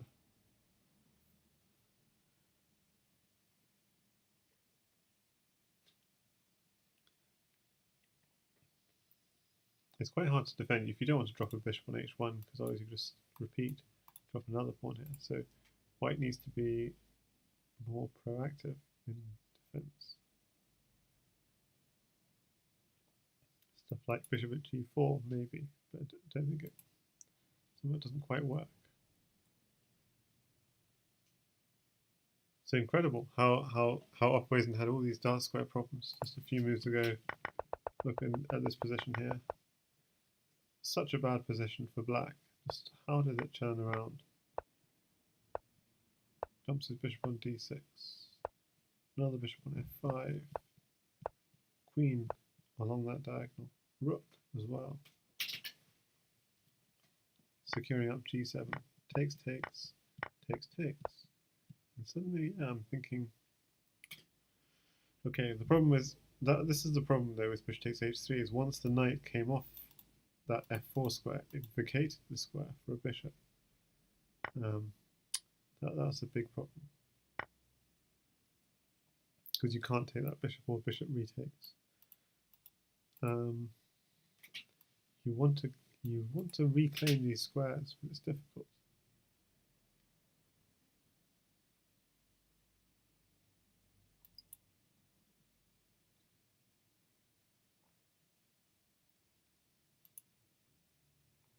So there's the two ideas that spring to mind.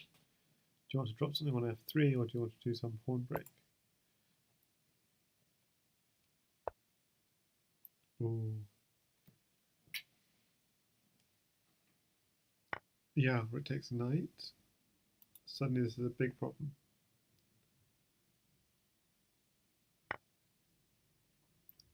Bishop takes bishop. Knight here. And bishop here is checkmate. Bishop takes bishop. Oh, he's got an escape square. But that doesn't matter. Oh my goodness, it does matter. Oh, he wants another bishop. Yeah, because he wants bishops here and here. So he has to go king takes.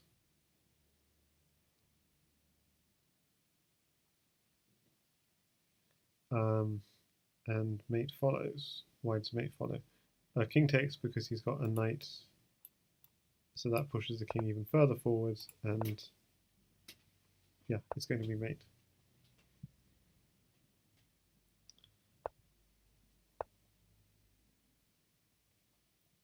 So Yasser, so Opper then takes one back, 7-5 to Yasser.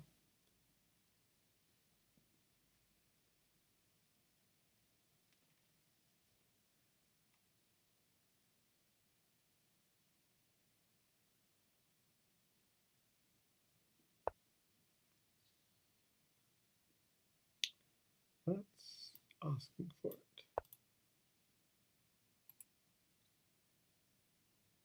So I guess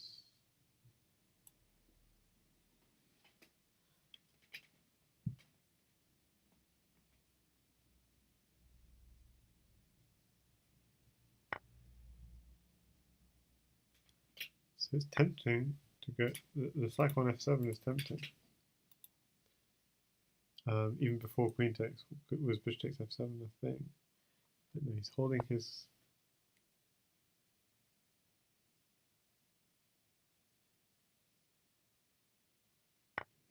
Okay, it comes, bishop takes f7. Opper cannot resist any longer.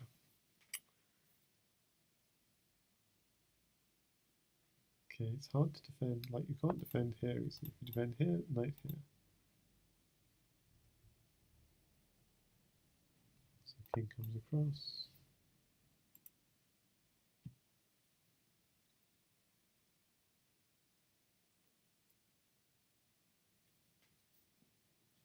Yeah, so Yasser's just walked into a humongous attack here. What takes pawn? Bishop takes pawn. It may even be he can sack with knight drop. I think white's a knight short. The sack. Oh, he doesn't need to. Queen takes bishop. And that's checkmate.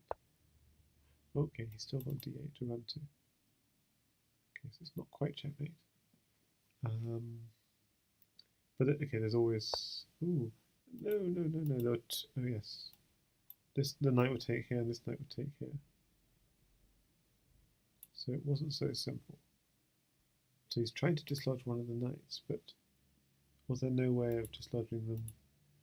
So pawn here, knight takes, queen takes knight, queen takes queen, knight takes queen.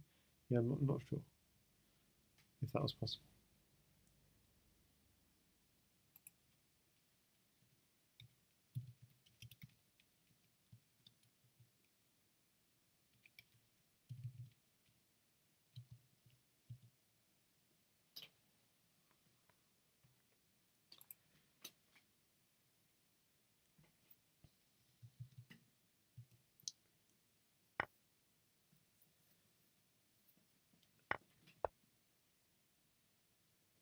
Okay, so the danger of dislodging that knight is guarding both these squares.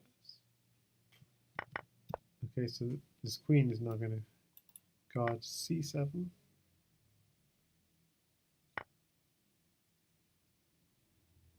So it seems like the attack's been sort of blown in a way, but I wouldn't say that because there's still bishop at e5. It's a serious problem. So unless black can counter quickly, he's still going to be in big trouble.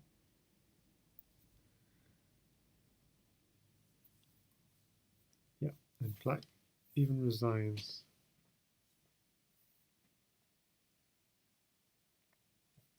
Okay, so 7-6 to Yasser. Opper really fighting back here. To begin with, there were lots of opening London system games. Now both players are mixing up their openings a bit, playing bishop g4 and bishop g5 type systems. And in this case, yeah, Yasser actually quite likes playing this h3, g4, or h6, g5 kind of setup, with sort of advanced fianchetto. We saw it in some of the streams of opperwezen against Yasser that we did a couple of weeks ago. A lot of games where you use this setup.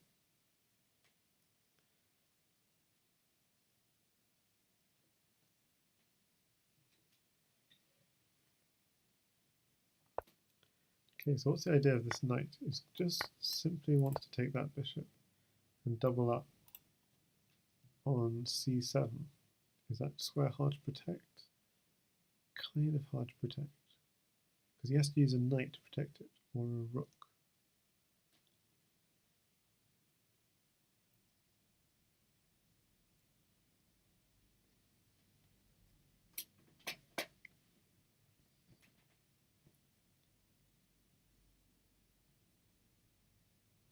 Probably a rook is most economical, because you don't want to waste your knight on the queen side, especially when there are all these juicy holes you want to get to work on the king side.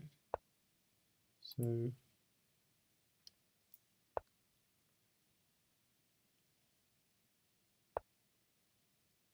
this is why the knight came to d2 rather than c3, is it wants to maximize its protection of the king side.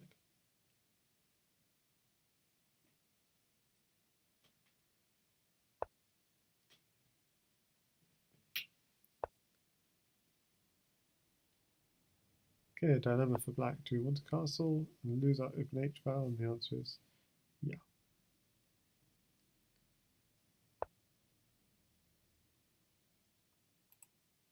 Okay, so white breaking through the center.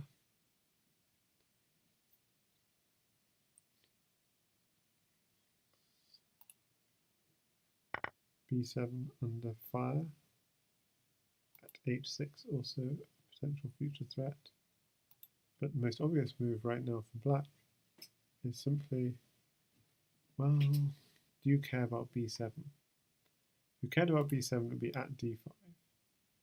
If you don't care about b7 and you want to get to work on white structure, it would be at f5. And he goes something else entirely, at g5.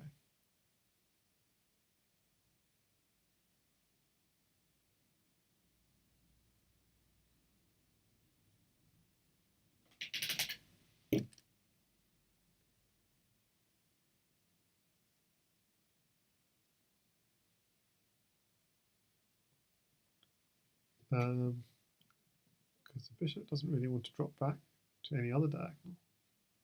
So it does create a dilemma.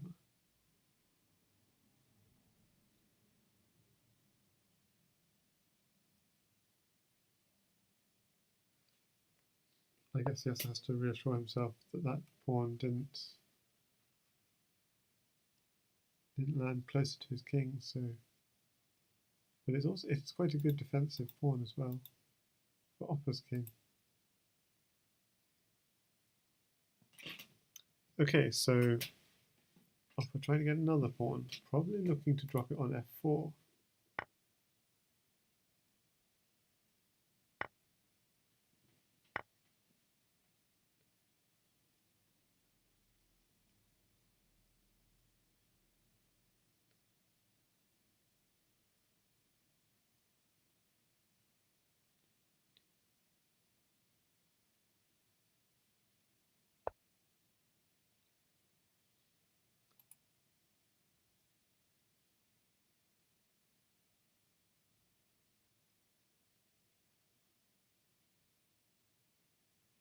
So the bishop's not got much choice but to drop back.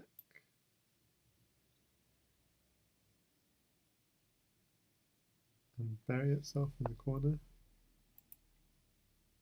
There was also an immediate bishop takes g7 idea. But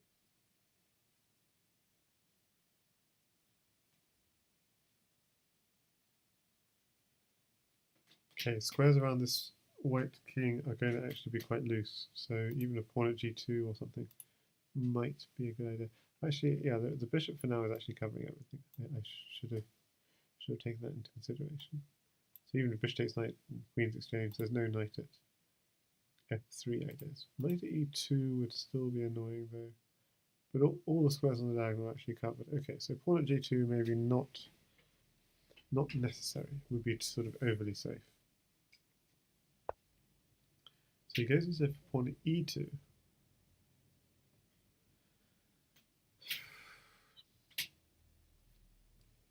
Well, that makes it hard to attack from behind, but there's still going to be the f3 push at some point. So Pethidine says, can I raise my mic volume, please? Yes. In the past I turned it down because I was talking with others, and they were too soft apparently, even though they were at maximum volume. Yeah.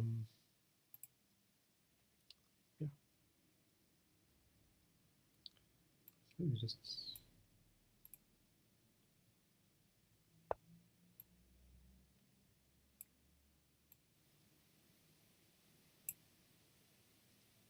Okay, I'll try to talk a little bit more clearly. I guess I'm lagging or flagging a little after an hour and a half of spectating these games. And actually, I'm about to cover a Crazyhouse World Championship match in 15 minutes between Schwanet and Clearcast, and just to see if they're online.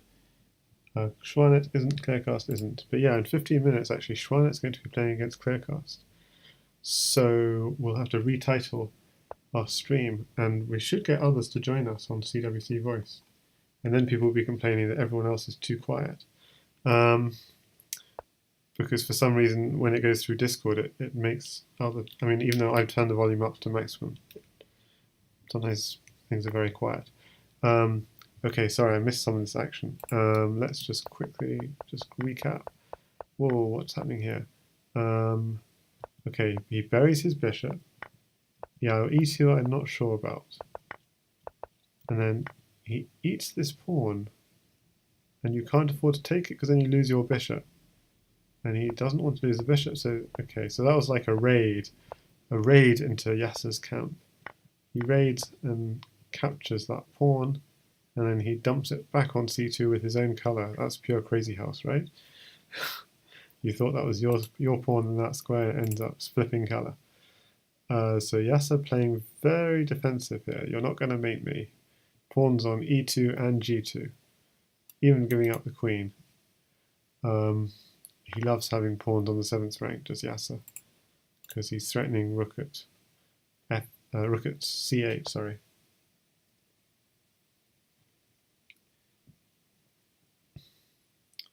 What's that about? I'm so confused. Of course. Knight takes knight, queen takes bishop. So he really wants that bishop. So knight takes knight comes with check, though. Pawn takes. I think you have to do pawn takes. So a little castle around his king, but that's all that's left of his.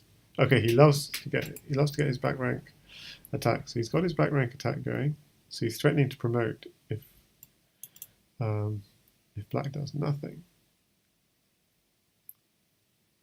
I mean, queen d6 is possible, or sack the queen. Maybe, yeah. So is that a mating threat? Bishop takes bishop? I could just even... I don't think that's a mating threat. I think you can just take the queen. Ooh. So he's scared enough about it that he... I don't know. Oh, maybe it was a mating threat. Bishop takes pawn. I hadn't thought of that. But I can just... If I go rook takes or king across, I mean, I'm trying to figure it out. Okay, I can just take the queen. What's the problem here? Having a queen is a good thing, and suddenly this pawn is being... These triple pawns, you can see, are really good defenders. You can't even do stuff like drop a bishop here and knight here. Those tricks won't wash. It's quite difficult to get in. Okay, so he's trying to get in with queen takes rook, knight here, rook here, check. Those sorts of ideas. Not saying that's a mate, but it's an idea. Ooh, hang on a second. He can promote. Whoa, whoa, whoa. And he does. Okay. I want to see, is Jan Lee online? Because Jan Lee might comment on the Shrine against Clearcast if he is online, but maybe he's not. Okay, rook here, if you just took it, you just get more queens. So that was, ooh. You're losing your queen for free. That just happened really suddenly. What else could he do? Yeah, taking that bishop was a mistake. That's a bad mistake, because then check. He couldn't take that rook. Didn't have enough coverage. Takes, takes, takes, takes, and he has a queen on the back rank. But he ends up losing his queen for free, basically. Wow, this is painful. Knight takes rook, check coming, and then the rook lands back on d1. Ouch. And there's just no way of penetrating the upper king side. Look at this. How'd you get through? You tried coming from behind, and he's got a queen and a rook and a bishop and another rook. And you can't come in this side because of the triple pawns. So knight takes rook check, bishop takes, rook at d1 check. Okay, it doesn't even go rook at d1 check, it just goes queen takes queen. Rook at d1 check coming. Yep, rook at d1 next.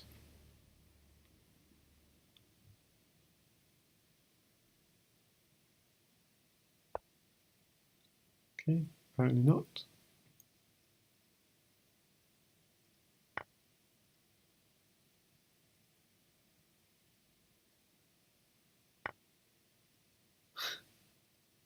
I think he's saying you still need about 4 moves to get through to my king. Hang on. Is there anything?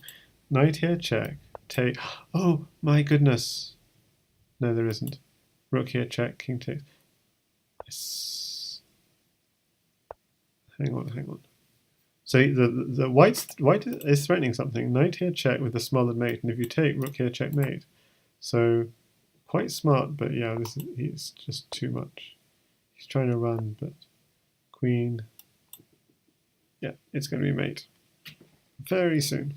Rook here and then promote, checkmate. I'm trying to see if was there anything. I don't think there was anything smart. So I think this game will be the last I'll be able to cover before we watch the match. Yeah, so here, just checking, there was nothing crazy for white, and there wasn't. So I was looking at ideas of knight at f6, pawn takes, rook at g7. Now, these pawns just cover all. Yeah, there's just absolutely nothing. Okay, so to the current game.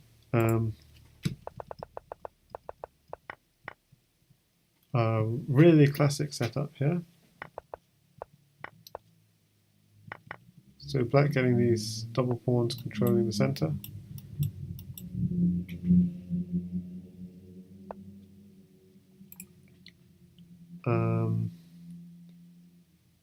Yeah, that's tempting because there are now two pieces hitting d6. Bishop takes bishop.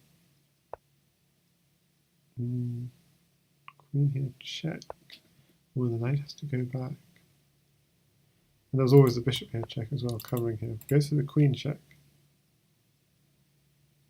Well, there's always bishop takes pawn here. And I think that's nice in that position. But opper's not going for it.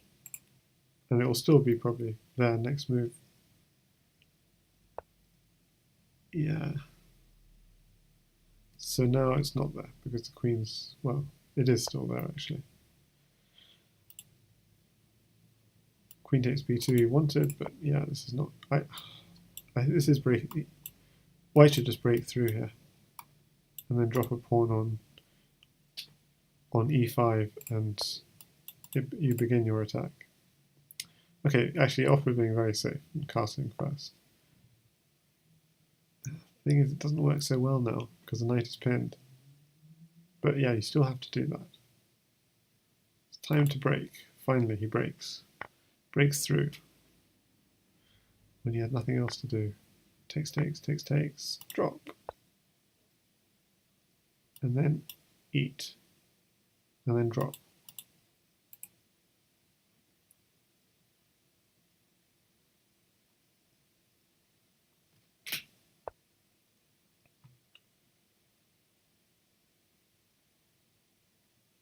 Okay, takes, and drop a bishop here.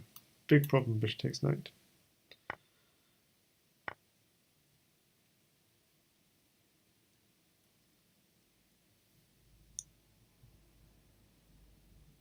Bishop here is also possible. So lots of possibilities. Bishop here, bishop here. The dark square has been broken open at the cost of a piece for a pawn.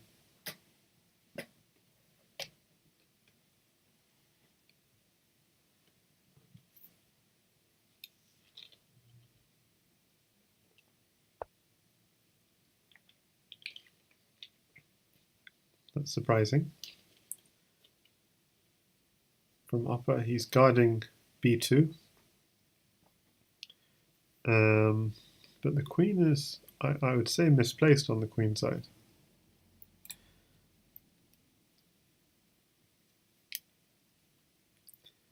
And it's kind of inviting that knight to, actually the knight can't be hit, it's defended, okay. But it's inviting the queen to position itself somewhere better. He's trying to provoke queen d8. Then, is it bishop g5? Is that what he wants? Nope. Really very safe play from opper in this game. But I'm afraid we're running out of time. Schwanet is online, and Clearcast not yet, but will be soon. So I'm not sure if we'll finish commentary on this game.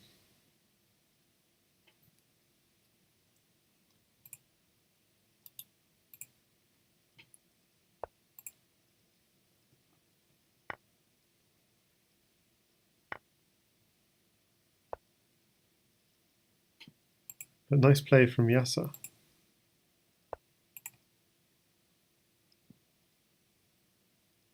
Because, yeah, I think Opperwezen had a lot of control on these dark squares and somehow didn't convert on that. It was like knight to a4 and bishop at e2, quite passive. And it's giving Yasser a bit of a chance to fight back. And now it's black who's broken through on the light squares in white's position. And a lot of the time these sorts of things, he who breaks through last, he who sacrifices last, kind of by then there are more pieces in hand, it's more powerful attack. So yeah, this thing can go back and forth several times, but the initiative is with Yasser now to make something of this. He's only got a pawn and a knight, to be fair. But that means that the piece situation is completely level if you fill in that pawn. So this is like, well, starting again. But Yasser's got the initiative. Okay, so he's trying to get a knight. Gets a knight with initiative, another knight. And yeah, this is dangerous because if the rook were to go here, you're picking up a rook. Well, he is picking up a rook. A knight here or knight here picks up a rook. And a rook there picks up a lot of stuff. So I think white might take, but then black gets a whole rook for the pawn. And maybe even the second one for a bishop.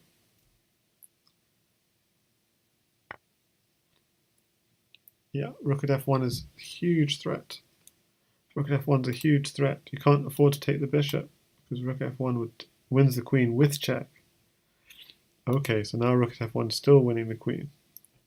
Not with check, but just winning the queen. And look, white's got no attack back. Okay, so I think I'm gonna have to cover the CWC. Okay, it hasn't started yet, but I'm gonna have to retitle my stream and yeah, we're gonna have to focus on the CWC Crazyhouse World Championship match between Schwanet and Clearcast.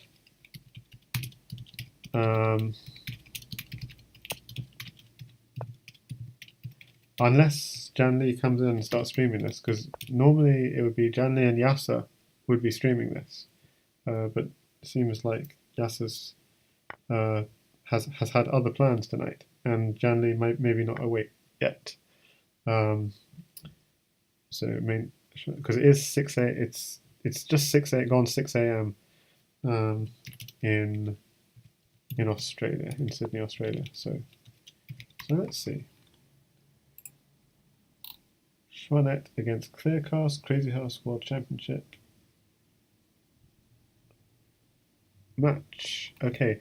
Do you know who number 2 in the ZH list Bug Hug is? No. I think that's a bit of a mystery. I heard one rumor it was an old fixed player, and maybe it's someone else. I have no idea who it is. There's a Canadian player called Little Plotkin who has in the past had set up like alt accounts and then taken those alt accounts to even the top of the leaderboard or top 10 in the leaderboard. So people were speculating: is it him? Is it Helms Knight, the Canadian Bughouse player? I mean, my guess is it's someone who used to play the game, who is very good, but who's just joined Lichess. That would be my 2692, rank 2, yeah. That would be my guess. I think they are sufficiently good that...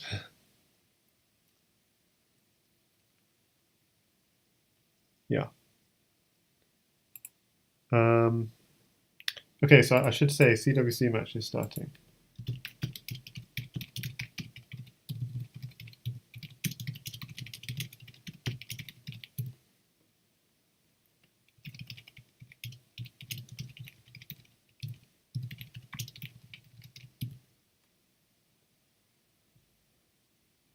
but not, yeah, it's not yet.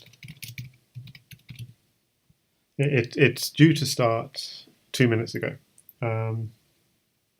Oh, so Flourish tells me it's been postponed. Wow. That's news. When, okay. So that's because he just sent a message.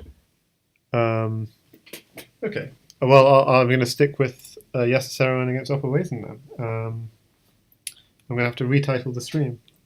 Apparently there's no CWC match happening now, is what I'm hearing from Flourish. So that's a surprise.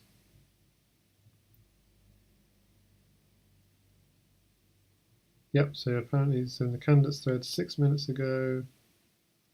There's a message from Schwanet. And he says, I'm afraid to say our match is being postponed until next week. Okay, so that's all, it's all changed.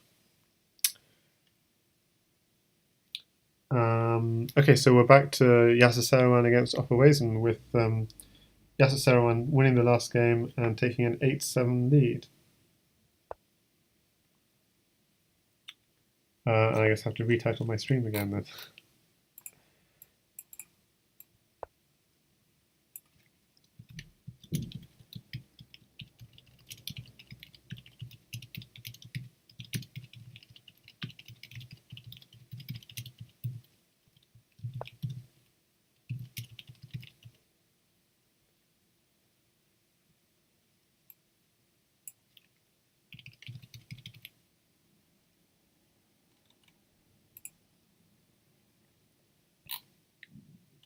Okay, oh, thanks, Nick Halliwell, for the cheer. That's too generous of you.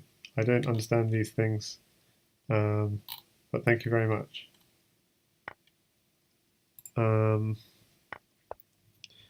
just to get back to the beginning of this match, because I was a little bit distracted by the beginning of.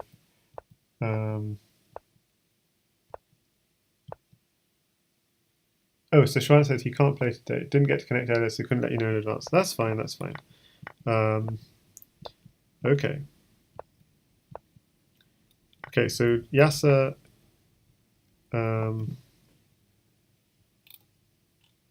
Yeah.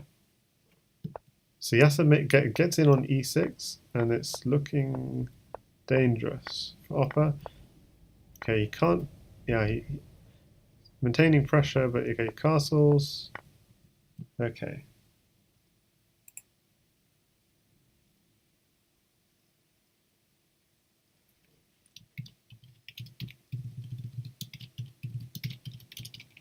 I was saying I've been streaming this match.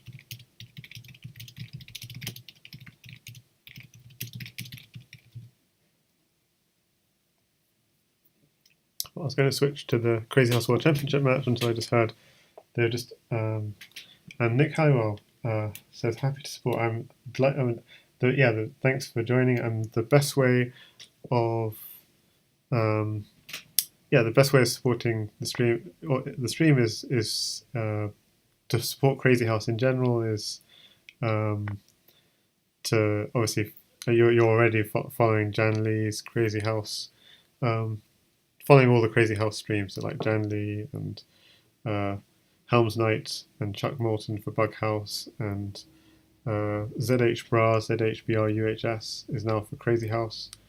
And I think the best thing also is to join the Discord. So I'll just give the Discord link where we all hang out and chat, because that way we can all stay connected and chat with each other.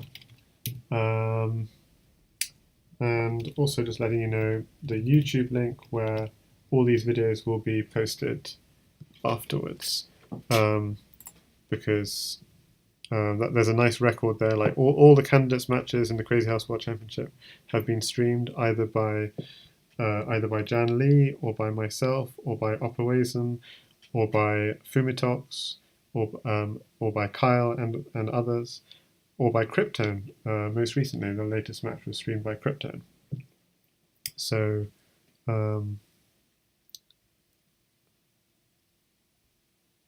yeah, thanks for following and thanks for joining.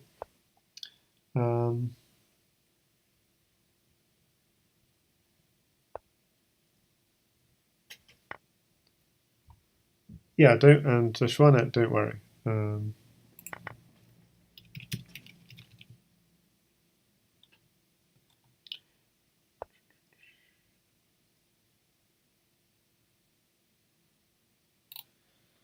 Okay, so getting back to this game, we saw Yasser coming in on e6 and putting a lot of pressure on f7.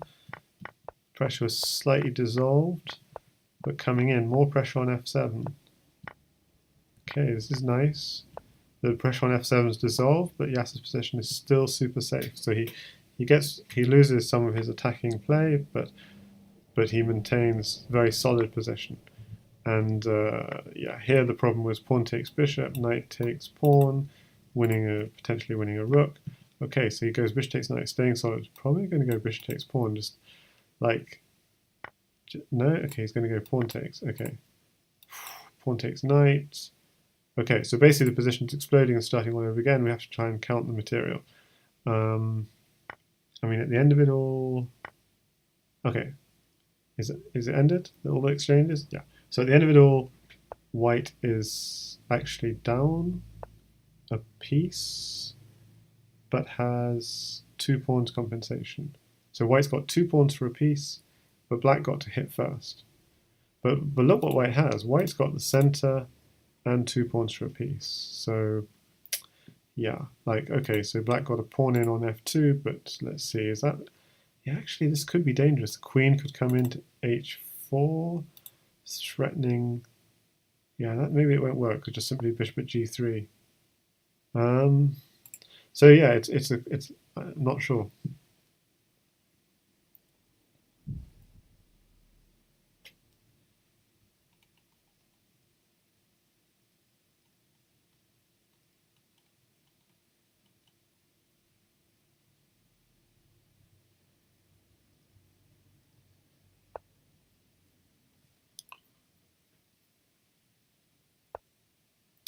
Okay, queen here, defending g7, and a threatening mate in 1.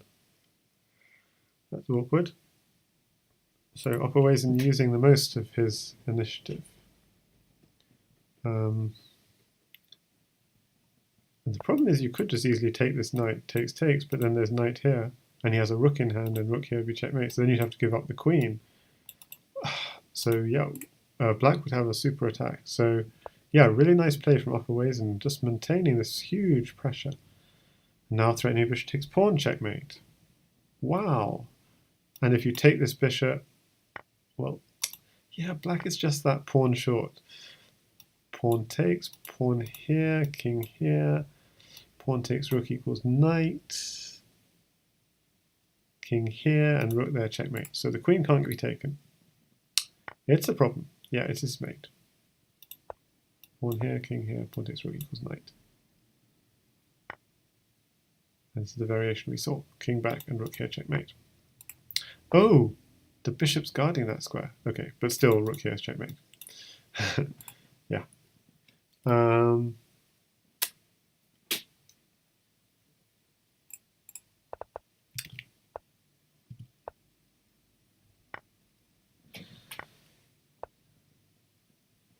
Yeah, so that was a very good attack from opperwezen, and that draws the scores level at 8 games all. And Yasser mixing up the openings a bit, or is it? No, actually, it was e4. So maybe opera mixed up the openings, playing e4. It's possible that opperwezen thinks he has a greater success with e4 and is trying to is going for the win now rather than going for let's play the London system with Yasser. Because yeah, who's going to win this series now? It's hanging in the balance.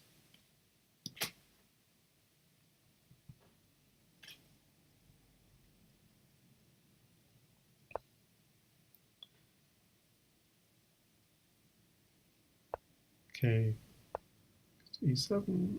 That's going to come at some point, but for now it's blocked. Yeah, he wants to dislocate the knight and then d5 comes, potentially, with either an exchange of queens or opening up the d file. And the king is kind of stuck in the center.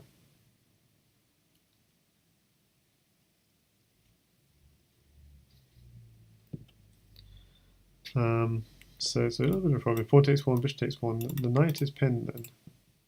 And if you move the knight, then you obtain your objective.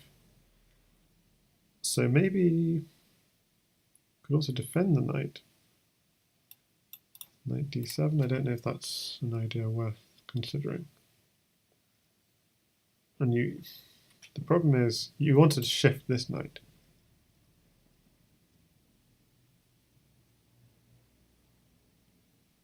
So maybe this. And the other option is you move your queen and give your king an escape square on d8. Yeah, that's the kind of option. And this is quite good because he's blockading that pawn as well in the process. So that's good. Does it work though? c4. c4 followed by d5. Yeah, it's a little bit worrying. I'm not sure if it works. Okay, he's taking the knight first, which is fine. c4 comes, d5 comes, even knight, yeah, knighted. Oh, this is painful. Attacking the queen, d4 comes. Let's check, so not for now, but...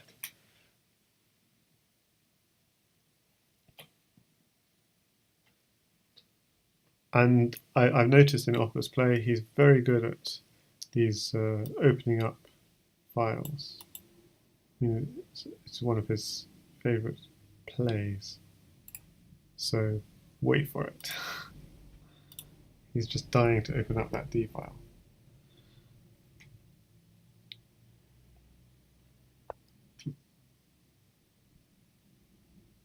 Okay, this is a very annoying move. Threatened, pawn at D2.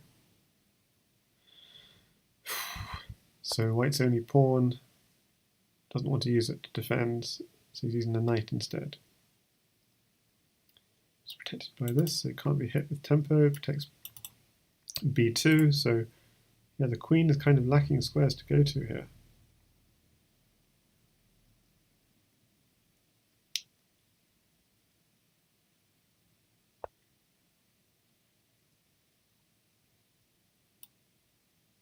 So either this or exploiting this thing. Those are two ideas.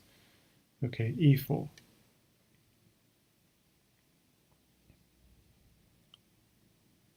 Just complete dominance this game from white. That's annoying because once the knight's hit, then d2 becomes then an idea again. But is it too slow? One takes knight. One takes knight forced. But are there any ideas?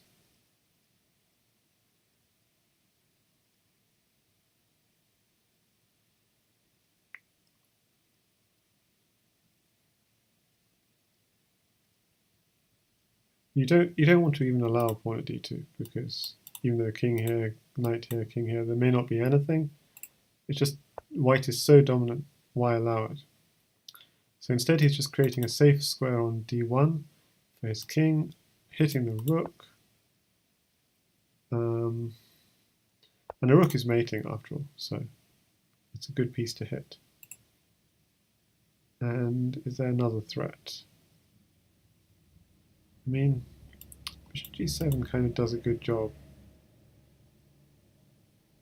hitting the queen back though, so I'm not sure. And it's not only hitting it, but it would hit it with check as well.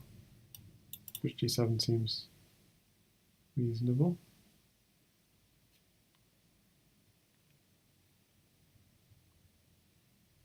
So Opper's having to defend again, I think.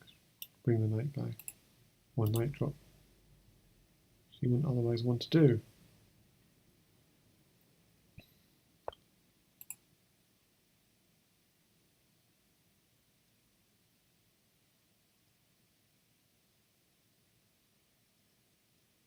Yeah, somehow I think he missed his opportunity for the d5 break earlier. Because now it doesn't really amount to that. Oh, it does. Hang on a second. If dad takes knight here, check, king here. No, that would hit both pieces. It would hit. You'd need then a bishop or something to mate. Yeah, that was an idea. Pawn here. If Pawn takes. If bishop takes pawn, that might have been a mating idea. Knight, no, it doesn't quite work. Yeah. So Opper's kind of misplayed this, I feel. Somehow. Well, I think maybe Yasser should be given credit for keeping this game alive, which looked so completely lost, and still looks pretty lost. Knight takes pawn, king here. Pawn here is a problem. Pawn takes pawn, or don't take it, but you end up going to here, and you can't go here. That's mate. This is a mating threat. Knight takes pawn, king here, pawn takes pawn is mate. So what Opper's done is he's just given himself a square to run to. Got to talk him to. Oh, and also he's blocked off the bishop, protection of that square. So that had a double purpose. And now black's pieces are finally all kind of shuttered off from the action. The queen's blocked, the bishop's blocked, the knight's not really going anywhere. I think finally white's making some good progress. But he still needs a piece to finish it off. Okay, king can run as planned to f2, even to g1 if necessary.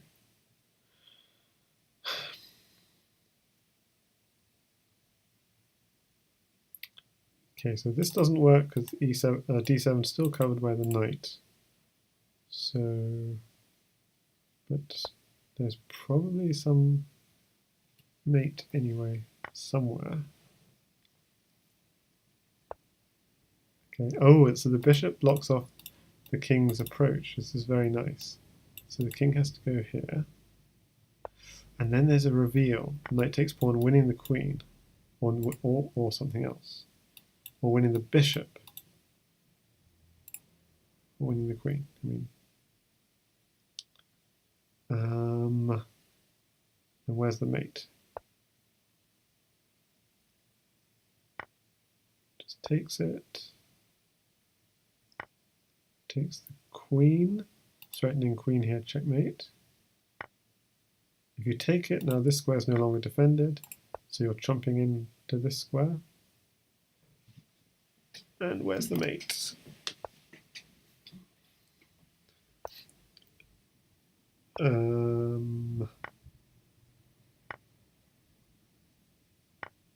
Still can't see the mate. I mean, you could just go queen here and bishop here and pawn here, but it feels wasteful, but that will be mate. Yeah, so queen here will be mate. If the king runs here, then okay, so he does bishop first. Seems reasonable. Then the queen next, or the pawn next is also reasonable. To just cut off the king from running off this way. Yeah, just queen here and pawn here is checkmate. What's the problem? Oh, king takes the knight. Okay, sorry. Okay, so queen here then. King takes the pawn. Then, why are we making this difficult?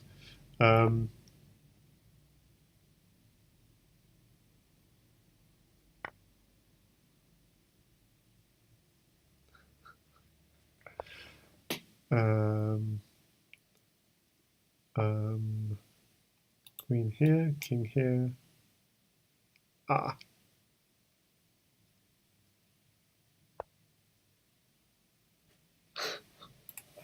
It's like I'm not seeing it myself either, so I can't criticize. My goodness, how has he just chased this king to relative safety? What on earth has gone on?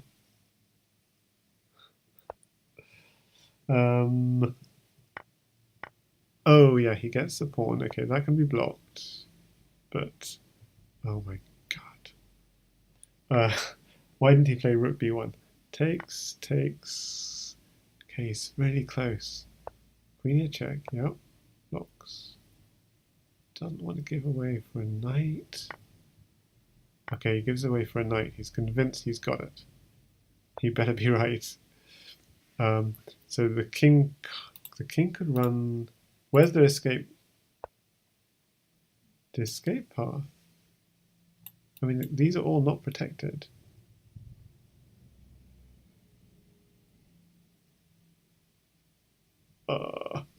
This is so sad. The king just takes this one though.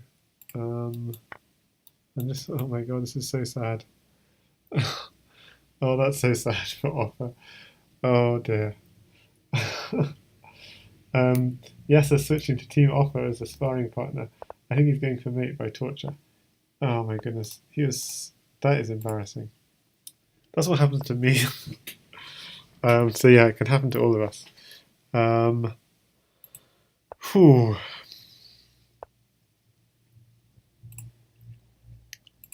So this should have been simple. So yeah, so this is the first correct move. I was thinking queen, bishop, rook, but okay, so bishop at e5 is fine, queen at e5 is also fine. Bishop d5, king e7, queen f6 or queen d6. Queen f6 is fine. So if you go, so king has to take this, then queen d6, and if you go here, it's checkmate. But you can't go anywhere else. So king c8, pawn at d7, king at d8, and pawn. Yeah. So it required you to swing your queen here and queen across. Even dropping the queen first, that forces king takes knight pretty much. Otherwise, it's just mate in one with.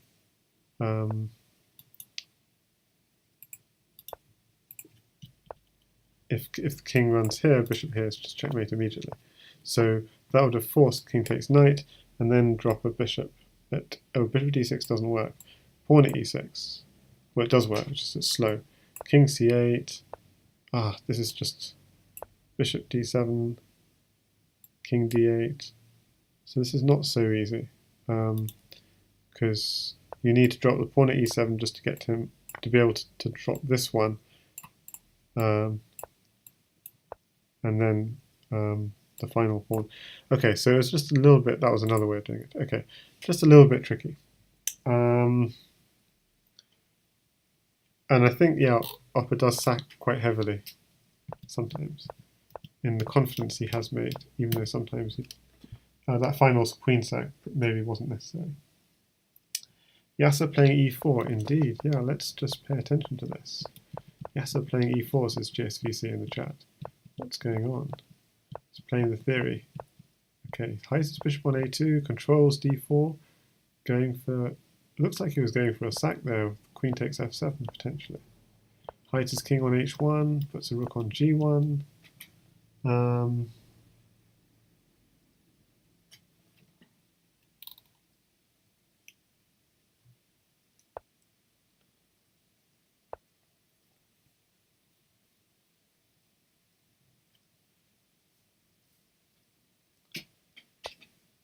Bunneman says, so basically he thought, let's save the queen and give checks with pawns while I can. Sure, there's mate somewhere down the road. That's actually a good strategy, yeah. And it's actually a good strategy to save the queen a little bit, because the queen is really awesome just right at the edge of the board, like for almost at the end. So yeah, bishop first was best, then queen, and then pawns to finish it. It was like the perfect order. He was going for the pawns the whole time, and that's fine. So maybe, but then when he did put the queen down and there wasn't mate, he kind of sacked the queen for a knight in the hopes, oh, there must be mate somewhere. And by that time, it was too late. Okay, so Yasser does play e4, e5, but it's looking like a d4, d5 possession. So not sure how he does that, but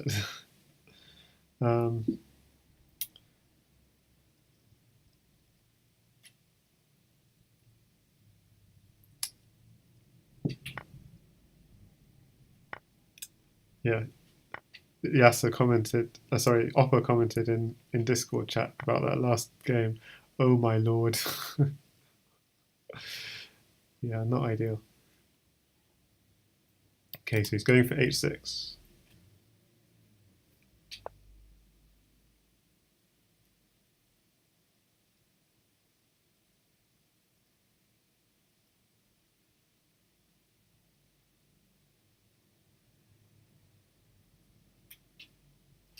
Oh, that's nasty.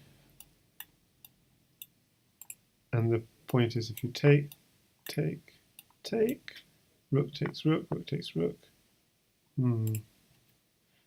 Maybe he's wary about opening up the e file, so he doesn't do that. But so instead he puts the knight, both defending his knight and preventing another drop. Well, or discouraging it, doesn't prevent another drop at all. So it's going for an attack on g7. Okay, so I'm not understanding Yasser's attack yet, because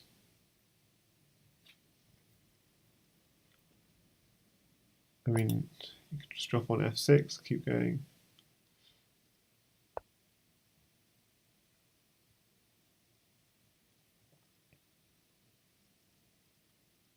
Okay, that's a good move.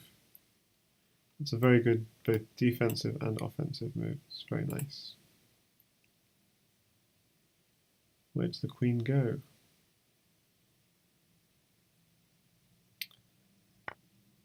Yeah, it doesn't. He doesn't want to give.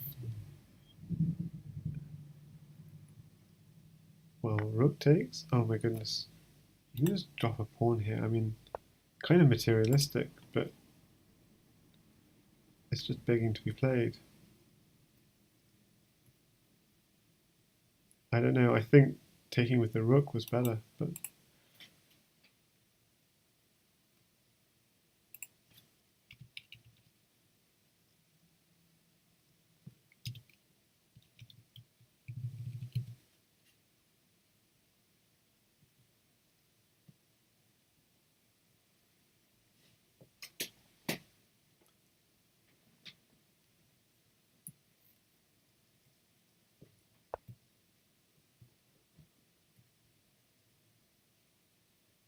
Okay, Yasser going for a counterattack from the back rank. He loves those pawns on the 7th rank.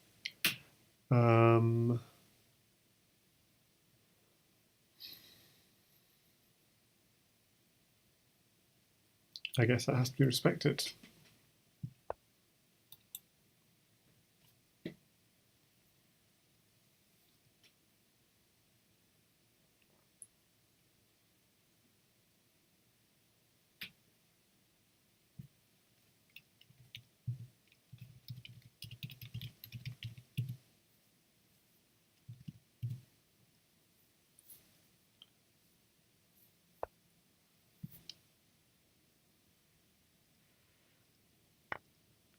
Okay, so hitting the knight, hitting the pawn.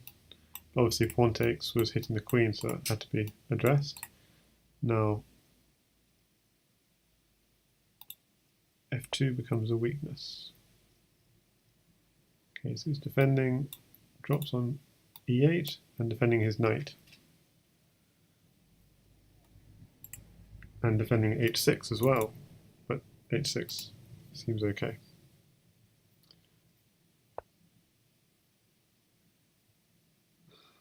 I don't understand that move. Oh, I do understand that move.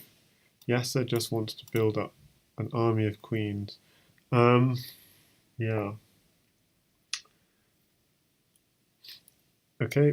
He's like, I don't care about my existing queens. I'm just going to get more queens. Fair enough.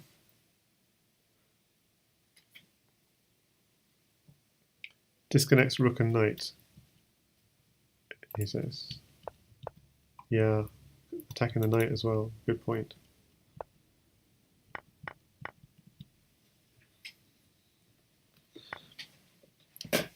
Okay, so bishop takes knight. Okay, what's going to take back? Because a knight's a very powerful piece for black to attack with. If you can get sort of... Okay, he needs to just shift this knight, and then pawn here becomes really serious. Knight here, queen here, those sorts of ideas. So the knight is actually the one piece holding the position together for white long enough for him to build up an army of queens on the back rank. That's what he hopes. So is there any way to dislodge that knight? Okay, he's going for it. Oh, take another knight. Knights are good stuff. Ah, you have to be cunning. Pawn takes. Yeah. This is nice. So if you get a queen, I get your queen. And but queen takes rook. What do you do against that? Queen takes rook. Suddenly you got a queen in the attack against you, threatening to get another queen. Oh, but then you're being done, aren't you? Knight here's check. Yeah, if you got a queen, knight here might be mating. Knight here and knight here. King would have to come up. I'm sure that would be mating. So he takes the queen. So this is becoming a live threat. Bishop takes. Okay, so he's covering f2. He didn't have any sort of tricks, did he? Yeah, he didn't have any tricks. Takes. Oh. Rook takes bishop, and you don't want your rook on f2. So this creates a single move for white to attack, and I don't think. Yeah, so rook. So does Yasser have a mate? That's the question. He's only got one rook, or rook here and rook here would be checkmate. Okay, so Yasser defends.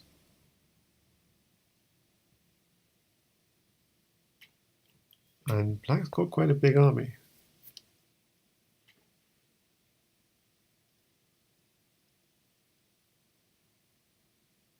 Barry Boswick says queen at h2 mated. Let me see. Queen at h2, let's see. Queen at h2 takes. Knight here check. You got a second queen, okay. Takes. Queen here check. Blocks. Knight here check. Back. I can believe it did. If you block with the rook, it did. And then if it doesn't block with the rook, yeah, okay. But in the end, white resigns. So yeah, well, black's got overwhelming material advantage. So sorry, I just missed the end of that. Yeah, so Opper ties the match up again at 9-all. Yeah, I didn't see quite the end of that mate. But we did look like mate. Nice spot, Barry Boswick. So let's just quickly just look at this. So here, I think we're thinking about queen. Oh, queen. I didn't realize it's so simple. King takes h2. Oh, knight at f3 directly. Okay, that was so easy. And then the second queen coming in. I was trying to go knight at g4 and takes and queen out. Just knight at f3 immediately. Easy. And just see how the game ended. Takes, just defend, takes. So opperwezen just saying I'm really safe. Okay. So 9-all. Who will win the series? Castles. f5 from Yasser. Sacks on f2 and drops a pawn on g5.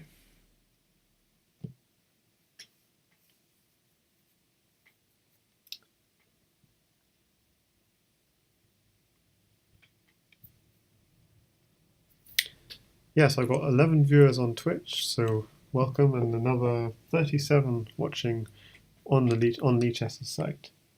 I don't have opperwezen in voice call with me, so last time I did 9 hours of streaming of Yasser against opperwezen before Yasser went off to St. Louis, and that's all on my YouTube, so I should give my YouTube link. And during most of that time, I actually had Opper in voice call with me, so that he couldn't hear me, but I could hear him, so he could give his commentary, and then I could sort of comment on top of it without disturbing him.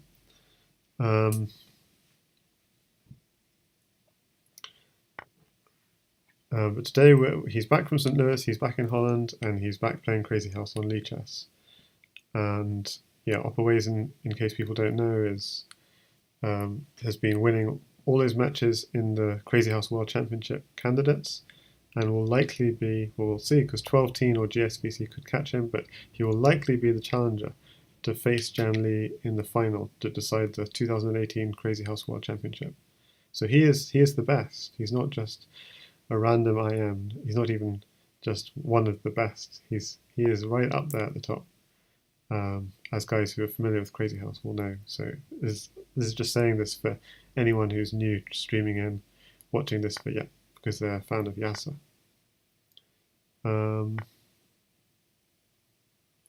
Yeah, Bishop is a nice piece because it can drop again here if you have time. And if you don't have time, so are you willing to sack on f2 or not? That's the calculation you have to make. The problem is, if he had a knight drop to follow, then he might be happy to sack on f2. But the only drop you have is e3, and you don't have queen. So yeah, if you did sack, it would be bishop e3 take. You don't have that many. You don't have enough diagonals. You could push here, but there's not enough. Sack on g2, says Blunderman, is an idea in this position. That is a nice idea. So if king takes, knight f4 check. See, at least you have a knight check to follow it. And yes, it does it. Very nice. Or you could win, you could win the queen. And the point is, if the king comes out, there's rook here check. King would have to come out.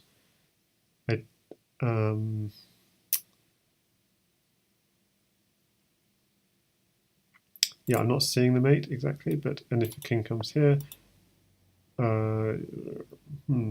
rook here, king goes into the corner, rook takes knight. So why do you not take the queen? Because the knight is actually a bigger, opening up this g2 square is a bigger threat, because pawn, knight, bishop. Is it a mate threat? So pawn would come here, king would come here. Yeah, the thing is h3 is, if the h3 square wasn't occupied, you can have knight h3 mate.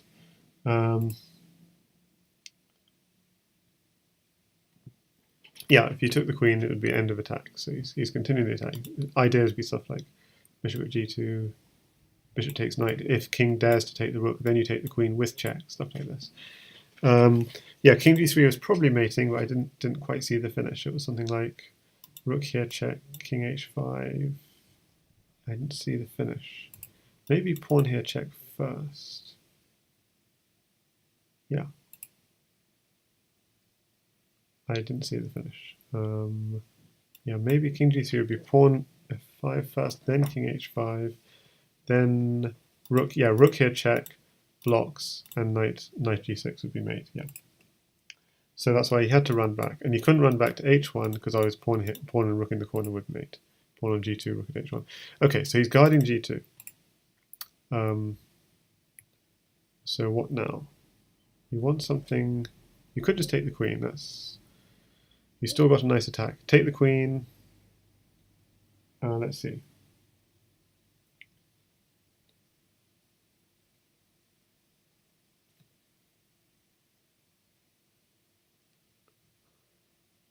Yeah, the mate in this line is pawn here check, and then rook here check, and then knight here smother.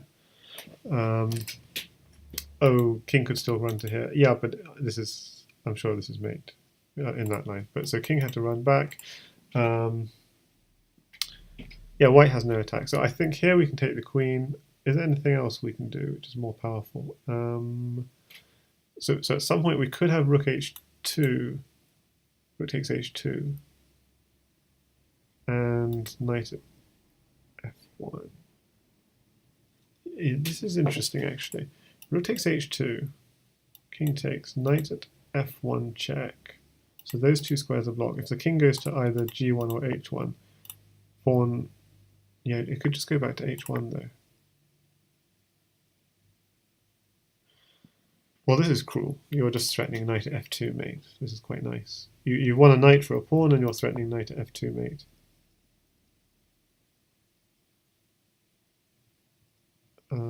Tricky, very tricky. Because if you could go here, queen g1 takes, pawn repeats. Yeah. And you're cleared of your back rank defender. So it looks risky. So he's going for a counter-attack. Okay, okay, queen takes knight's forced. Now queen here is a mating threat, or pawn. Okay. So as one says, yeah, white's in desperado mode. It's like mate now, or it's the end. Well, to be fair, there are moves like pawn on g2. So yeah, black has to be careful.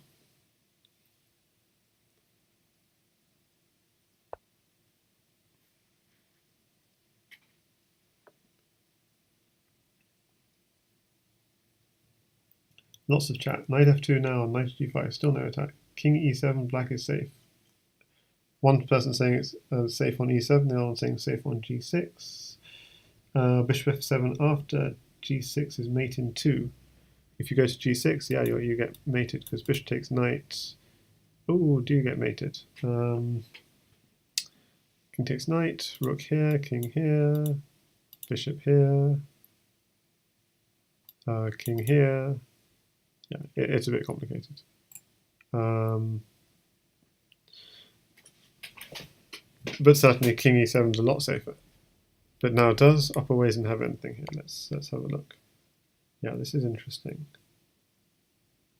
So if you take, rook here, king runs here. Or do you run to d7? Let's see. Decisions. If you did run here, rook here, king takes knight, he's only got diagonals.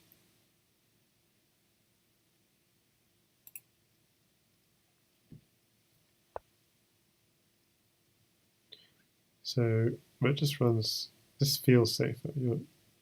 I mean, you have less squares to run to, but... Oh, bishop here, check. Okay, that you can just block. So bishop here, check. No, that doesn't... I'm suddenly a bit worried, though. Because rook takes pawn. Whoa. Bishop here and pawn here. This is serious. Pawn here. Oh my gosh. We have to block with something.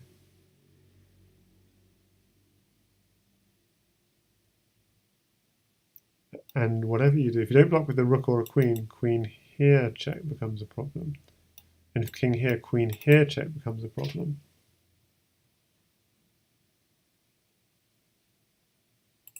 He says, why take on e8? King d8 was just safe. If you just ran back here, nothing. He takes, boom. And resigns. Because if it's a rook, then it's der pawn rook. It's going to be mating. Rook bishop comes back, reveal. No, actually, I don't see the full mate. I'm being slow. Going back to the final position. Yeah. So if you block with the bishop, then bishop f7, threatening bishop takes pawn, so you're covering that square as well. If you go king here, just queen takes bishop. So here, bishop takes pawn, then here, queen takes bishop, blocks with something, but then pawn takes pawn is checkmate. And if you block with a rook, then yeah, the same thing works. But you can also go queen takes f8, king takes f8, and it says rook at d8. Rook at d8 just to seal out the king from running into this safety square.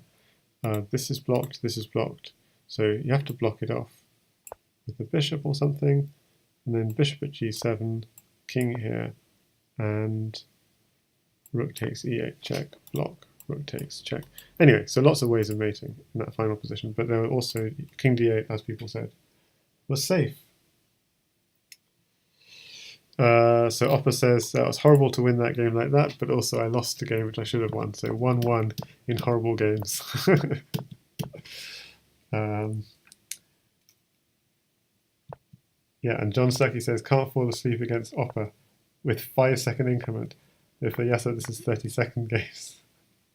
King d8, 1 for Yasser, as White Scorpion says. That's what Shwana and Fumi also said. Never mind, there was Queen takes e7. Oh, so was King d8 not good, the last game?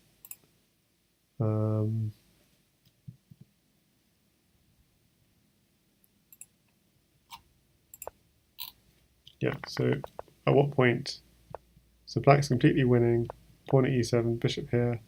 Yeah, so this is it. King d8. You're mating in 5. King takes bishop. You're getting mated in 6. I mean, this is as sharp as it gets. And so yeah, rook takes f8, king takes f8, pawn at g7. If you ran this way, bishop here is checkmate. So you had to run the other way, and then we got to the position we saw. Yeah, very unfortunate for Yasser. But as Opper said, he won one with that king chase, the king chase which ran when you fled away from the pawns, and by the time the queen came out, it sacked itself for a knight.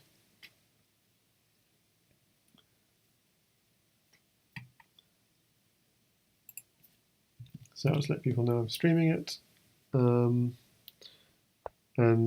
yeah, remind people that you can see all my previous Yasser Seirawan against opperwezen videos on my YouTube, and the YouTube link I posted earlier, but I can repost it if you need it.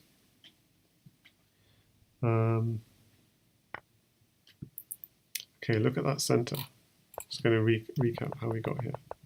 So all very standard from here, but Yasser going for this Simon Williams approach, with which we've seen in one previous game as well. Just really going for the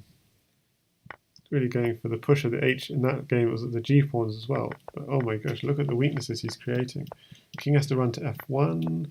He's got an awesome center, but so many weaknesses in this, just sort of underneath the center. So the thing is, you have these pawns controlling all the squares above them, but the huge weakness is in this region of the board, behind the pawns. And so, yeah, Opper is digging in underneath this.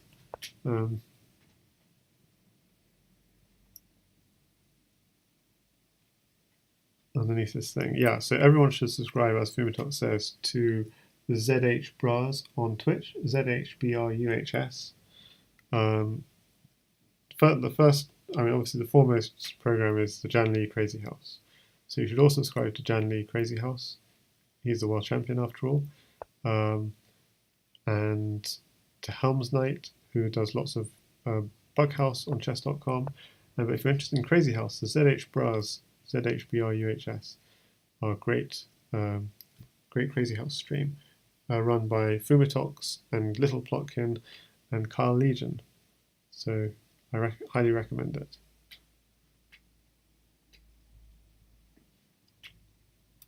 E6. Under attack. So what's the idea? This pawn can just be taken. What's he trying to do?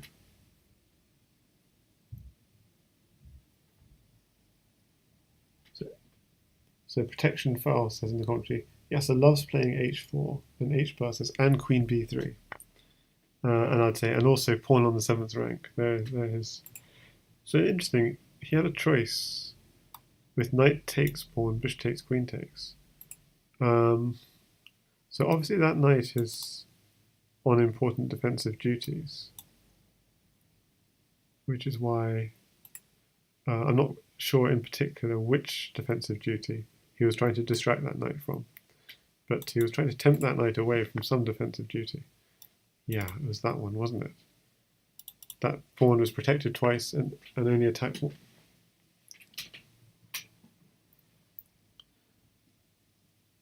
So defended twice and attacked twice. So he was trying to distract that knight from defensive duties on e4.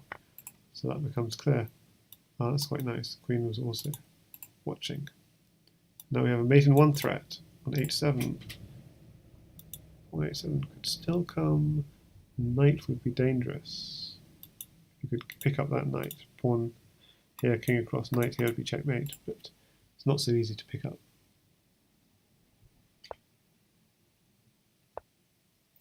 He goes for the bishop.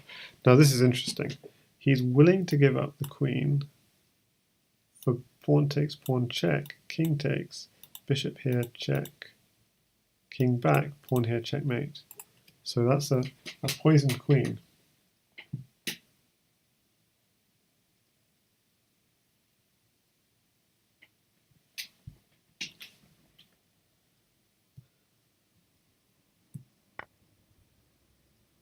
Okay, so he takes the pawn.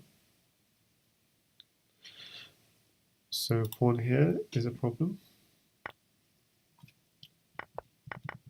Ooh, I mean, he could have gone directly with pawn here, check, going very aggressive. I guess this square is really well covered though. Takes, takes, takes. But then you'd win a knight or a rook in the process. So this square is still not being defended. Okay, but he's got a really... Okay. He has to come in. Pawn on g7, finally. Now he's going to pick up either a knight or... Okay, so he opts for this way. So he's going for bishop takes pawn and queen coming across. What a nice attack from Yasser in this game. Oh, he's going queen this way. But there's still bishop takes... Okay, I thought he'd go bishop takes pawn and queen across to this pawn. Thought that was strong. Bishop takes pawn is coming anyway. But, yeah. Or rook takes pawn. Rook takes pawn. Oh, rook takes pawn. What about rook takes pawn? Okay. But okay, so this he has to take with the bishop, and then another bishop here. King goes here. A pawn is mating. So yeah, that also mates. Anyway, very powerful attack from Yasser. Very pretty attack.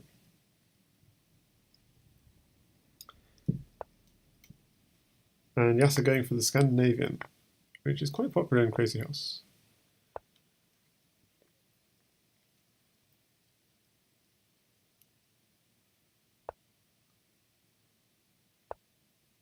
Okay, interesting. Declining any exchange on d5. In that position, I would normally go knight f6. So interesting how he's moving the knight over to the queen side. And in these sorts of positions, since you've got both your knights over on the queen side, you have to be that slightly careful. Bishop, queen, knight takes. Yeah, there's something. Yeah, it may even be tempting sometimes to castle queenside. Although having said that, this knight might come across here and we're back to a very standard position.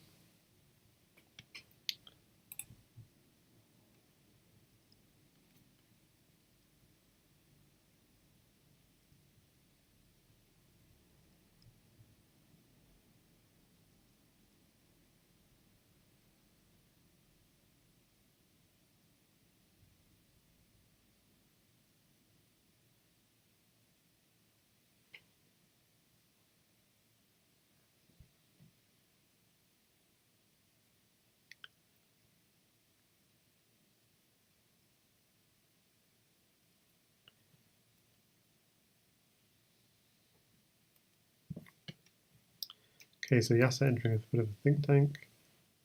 I mean, he could do a move like this, but maybe he's worried about at h6.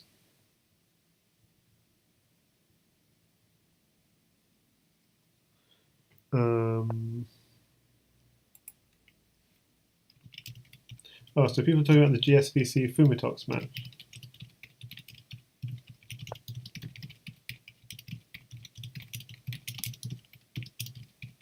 So I'm saying it's a candidates match, if not a CWC match. Because it was between two candidates.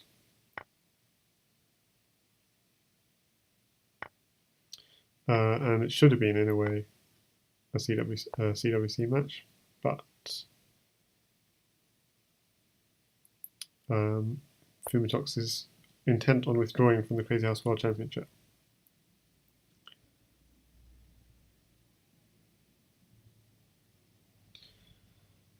Okay, so this game has just exploded. Let's just go back just a few moves to see, like, at some point it was almost normal, and Okay, so he's going for this. And that couldn't be taken because he's trying to dislocate the king, basically. And white is just trying to make sure that keep things safe.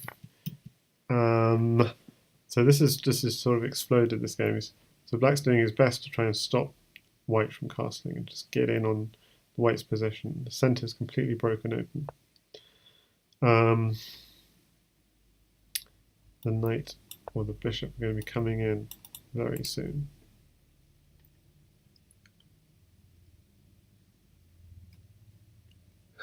Someone asked, what is fundamentally different in Crazyhouse openings versus normal openings? And HBar replies, white is always winning at the end of each theoretical variation. Well, yeah, I'm not sure, but the French and the Scandi played at the highest level. I mean, any game played at the highest level is still a game, but the French and the Scandi are still not refuted by computers. So it seems like this might be the last game because both players need to go for dinner. It is actually, it's almost 11. It's not dinner, it's just maybe just bedtime. It's almost 11 o'clock in Holland, where both players are actually, because Seirawan's back from the US. This game is exploding. 10-all, so this in a way could be the decider.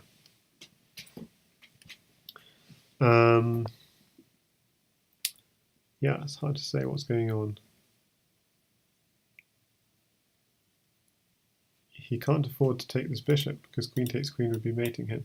Knight here, queen would swing across. Comes here, yeah, it would be still bad. So that bishop's pinned. So Yasser in a little bit of trouble.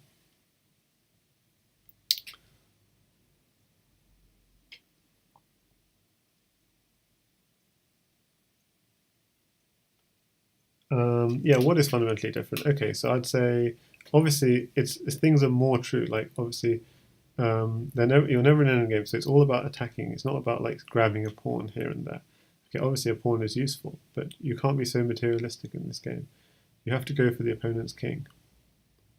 So initiative is much more important.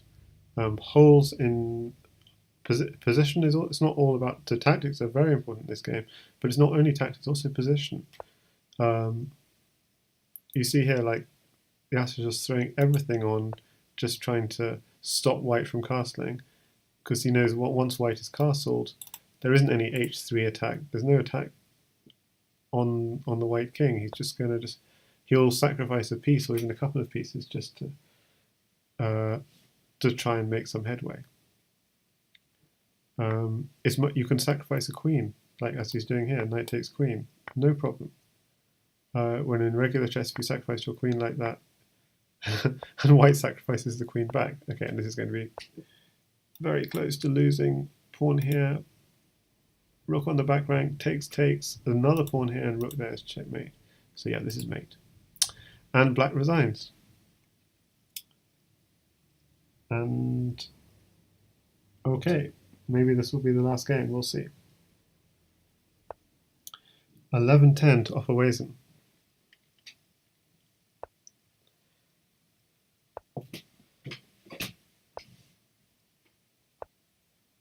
So great to see so many people watching this game. You should post me. Oh, this is interesting. So why does he do that? I mean, this is if these were intermediate players or beginners playing, you'd say, oh, that was a beginner's mistake, opening up a hole on c7. But opperwezen knows exactly what he's doing. Having said that, it's a very risky thing to do. He's probably going to go knight here to guard that c7 square. That c7 square is a potentially fatal weakness. If white had a knight, for example, in hand, here check would pick up a rook. So opperwezen being very creative with this queen c8, and defending b7, and opening up horrible weaknesses on his queen side.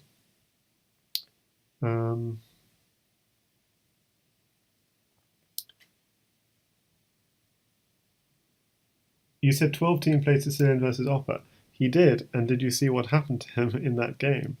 He was mercilessly destroyed in that one game he played Sicilian. Similarly, 12-team also played Sicilian against, was it GSVC? And again, in that game, he was completely crushed.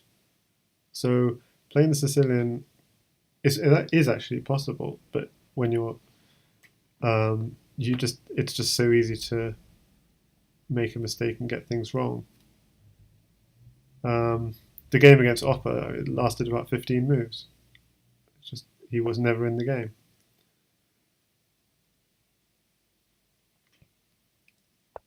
He knows it's terrible. He was just trying to mix things up. He was like, well, I've played everything else. I want to play something different. So it was just for the sake of variation. And maybe he didn't quite realize how bad it would be. I mean, he knew it's bad, but he thought, well, it'll still be playable. It'll take Opera out of book, that kind of thing.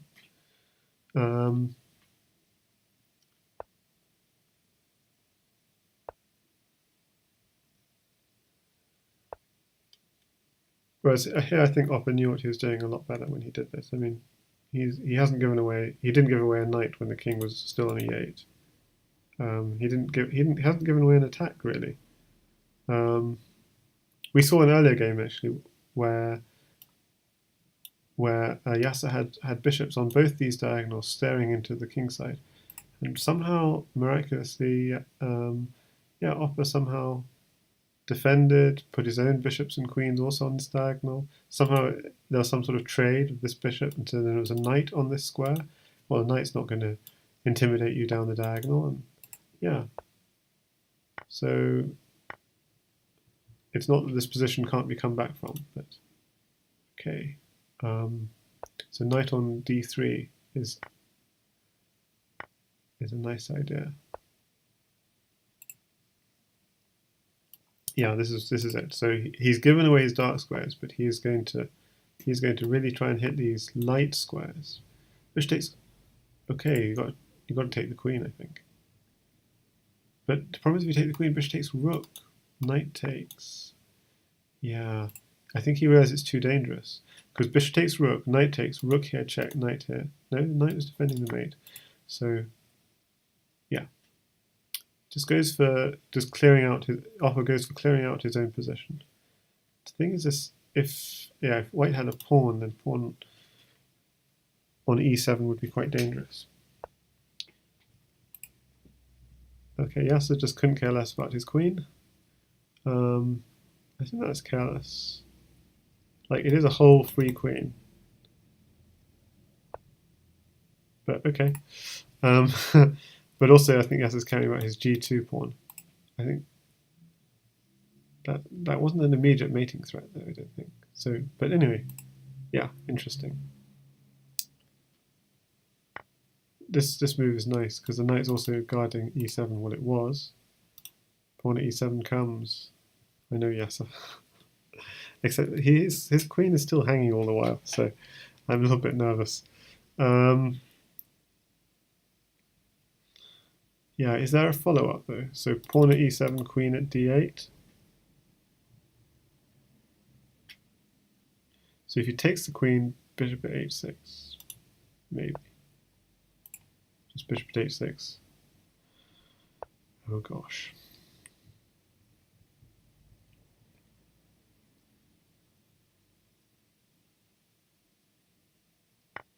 Okay, Opper gets greedy. Is he going to pay for it?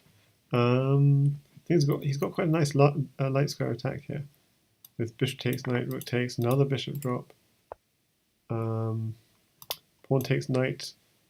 Oh, he can't do that because of this.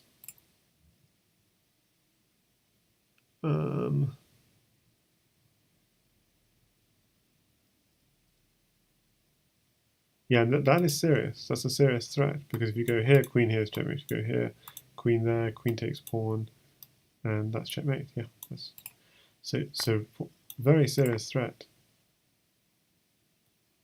And you can't even go pawn takes knight now because rook takes pawn, king takes, knight here would be mate. Okay, so really nice move, queen at h6 instead. You might have to sack that queen. but at least you're in. Okay, so why does he take the pawn? Because his knight here would be mating. Not only mating, but picking up the queen if it weren't mating. Oh, he has no diagonals. If white had diagonals, then queen takes rook would be nasty. So instead he goes for the protection by pinning the knight to the king, so knight can't take.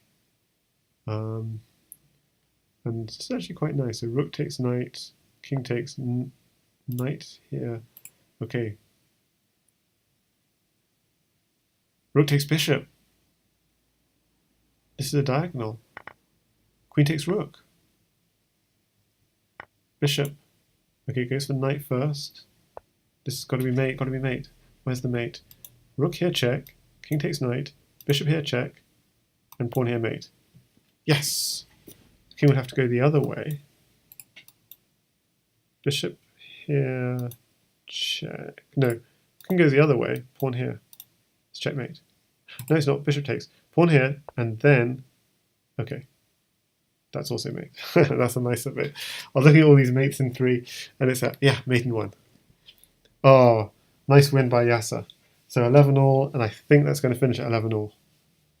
So good games from Grandmaster Yasser Seirawan and International Master opperwezen.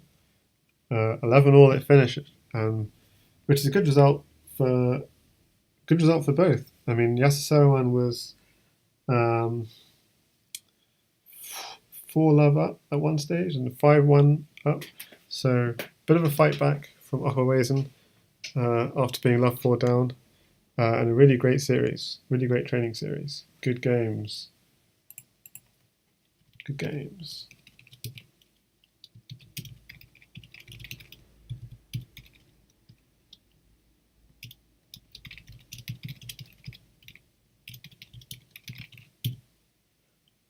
And I should highlight DJ Chess Jog. I'll just give you the YouTube for those who want to see my other Yasser Seirawan and opperwezen videos, because I did about 9 hours of them 2 weeks ago, and it wasn't just me, it was also opperwezen commenting in those.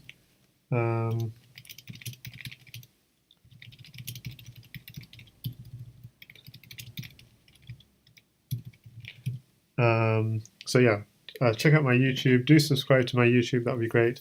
Subscribe to my Twitch if you're interested in Crazyhouse, and I do also stream normal chess also on this Twitch.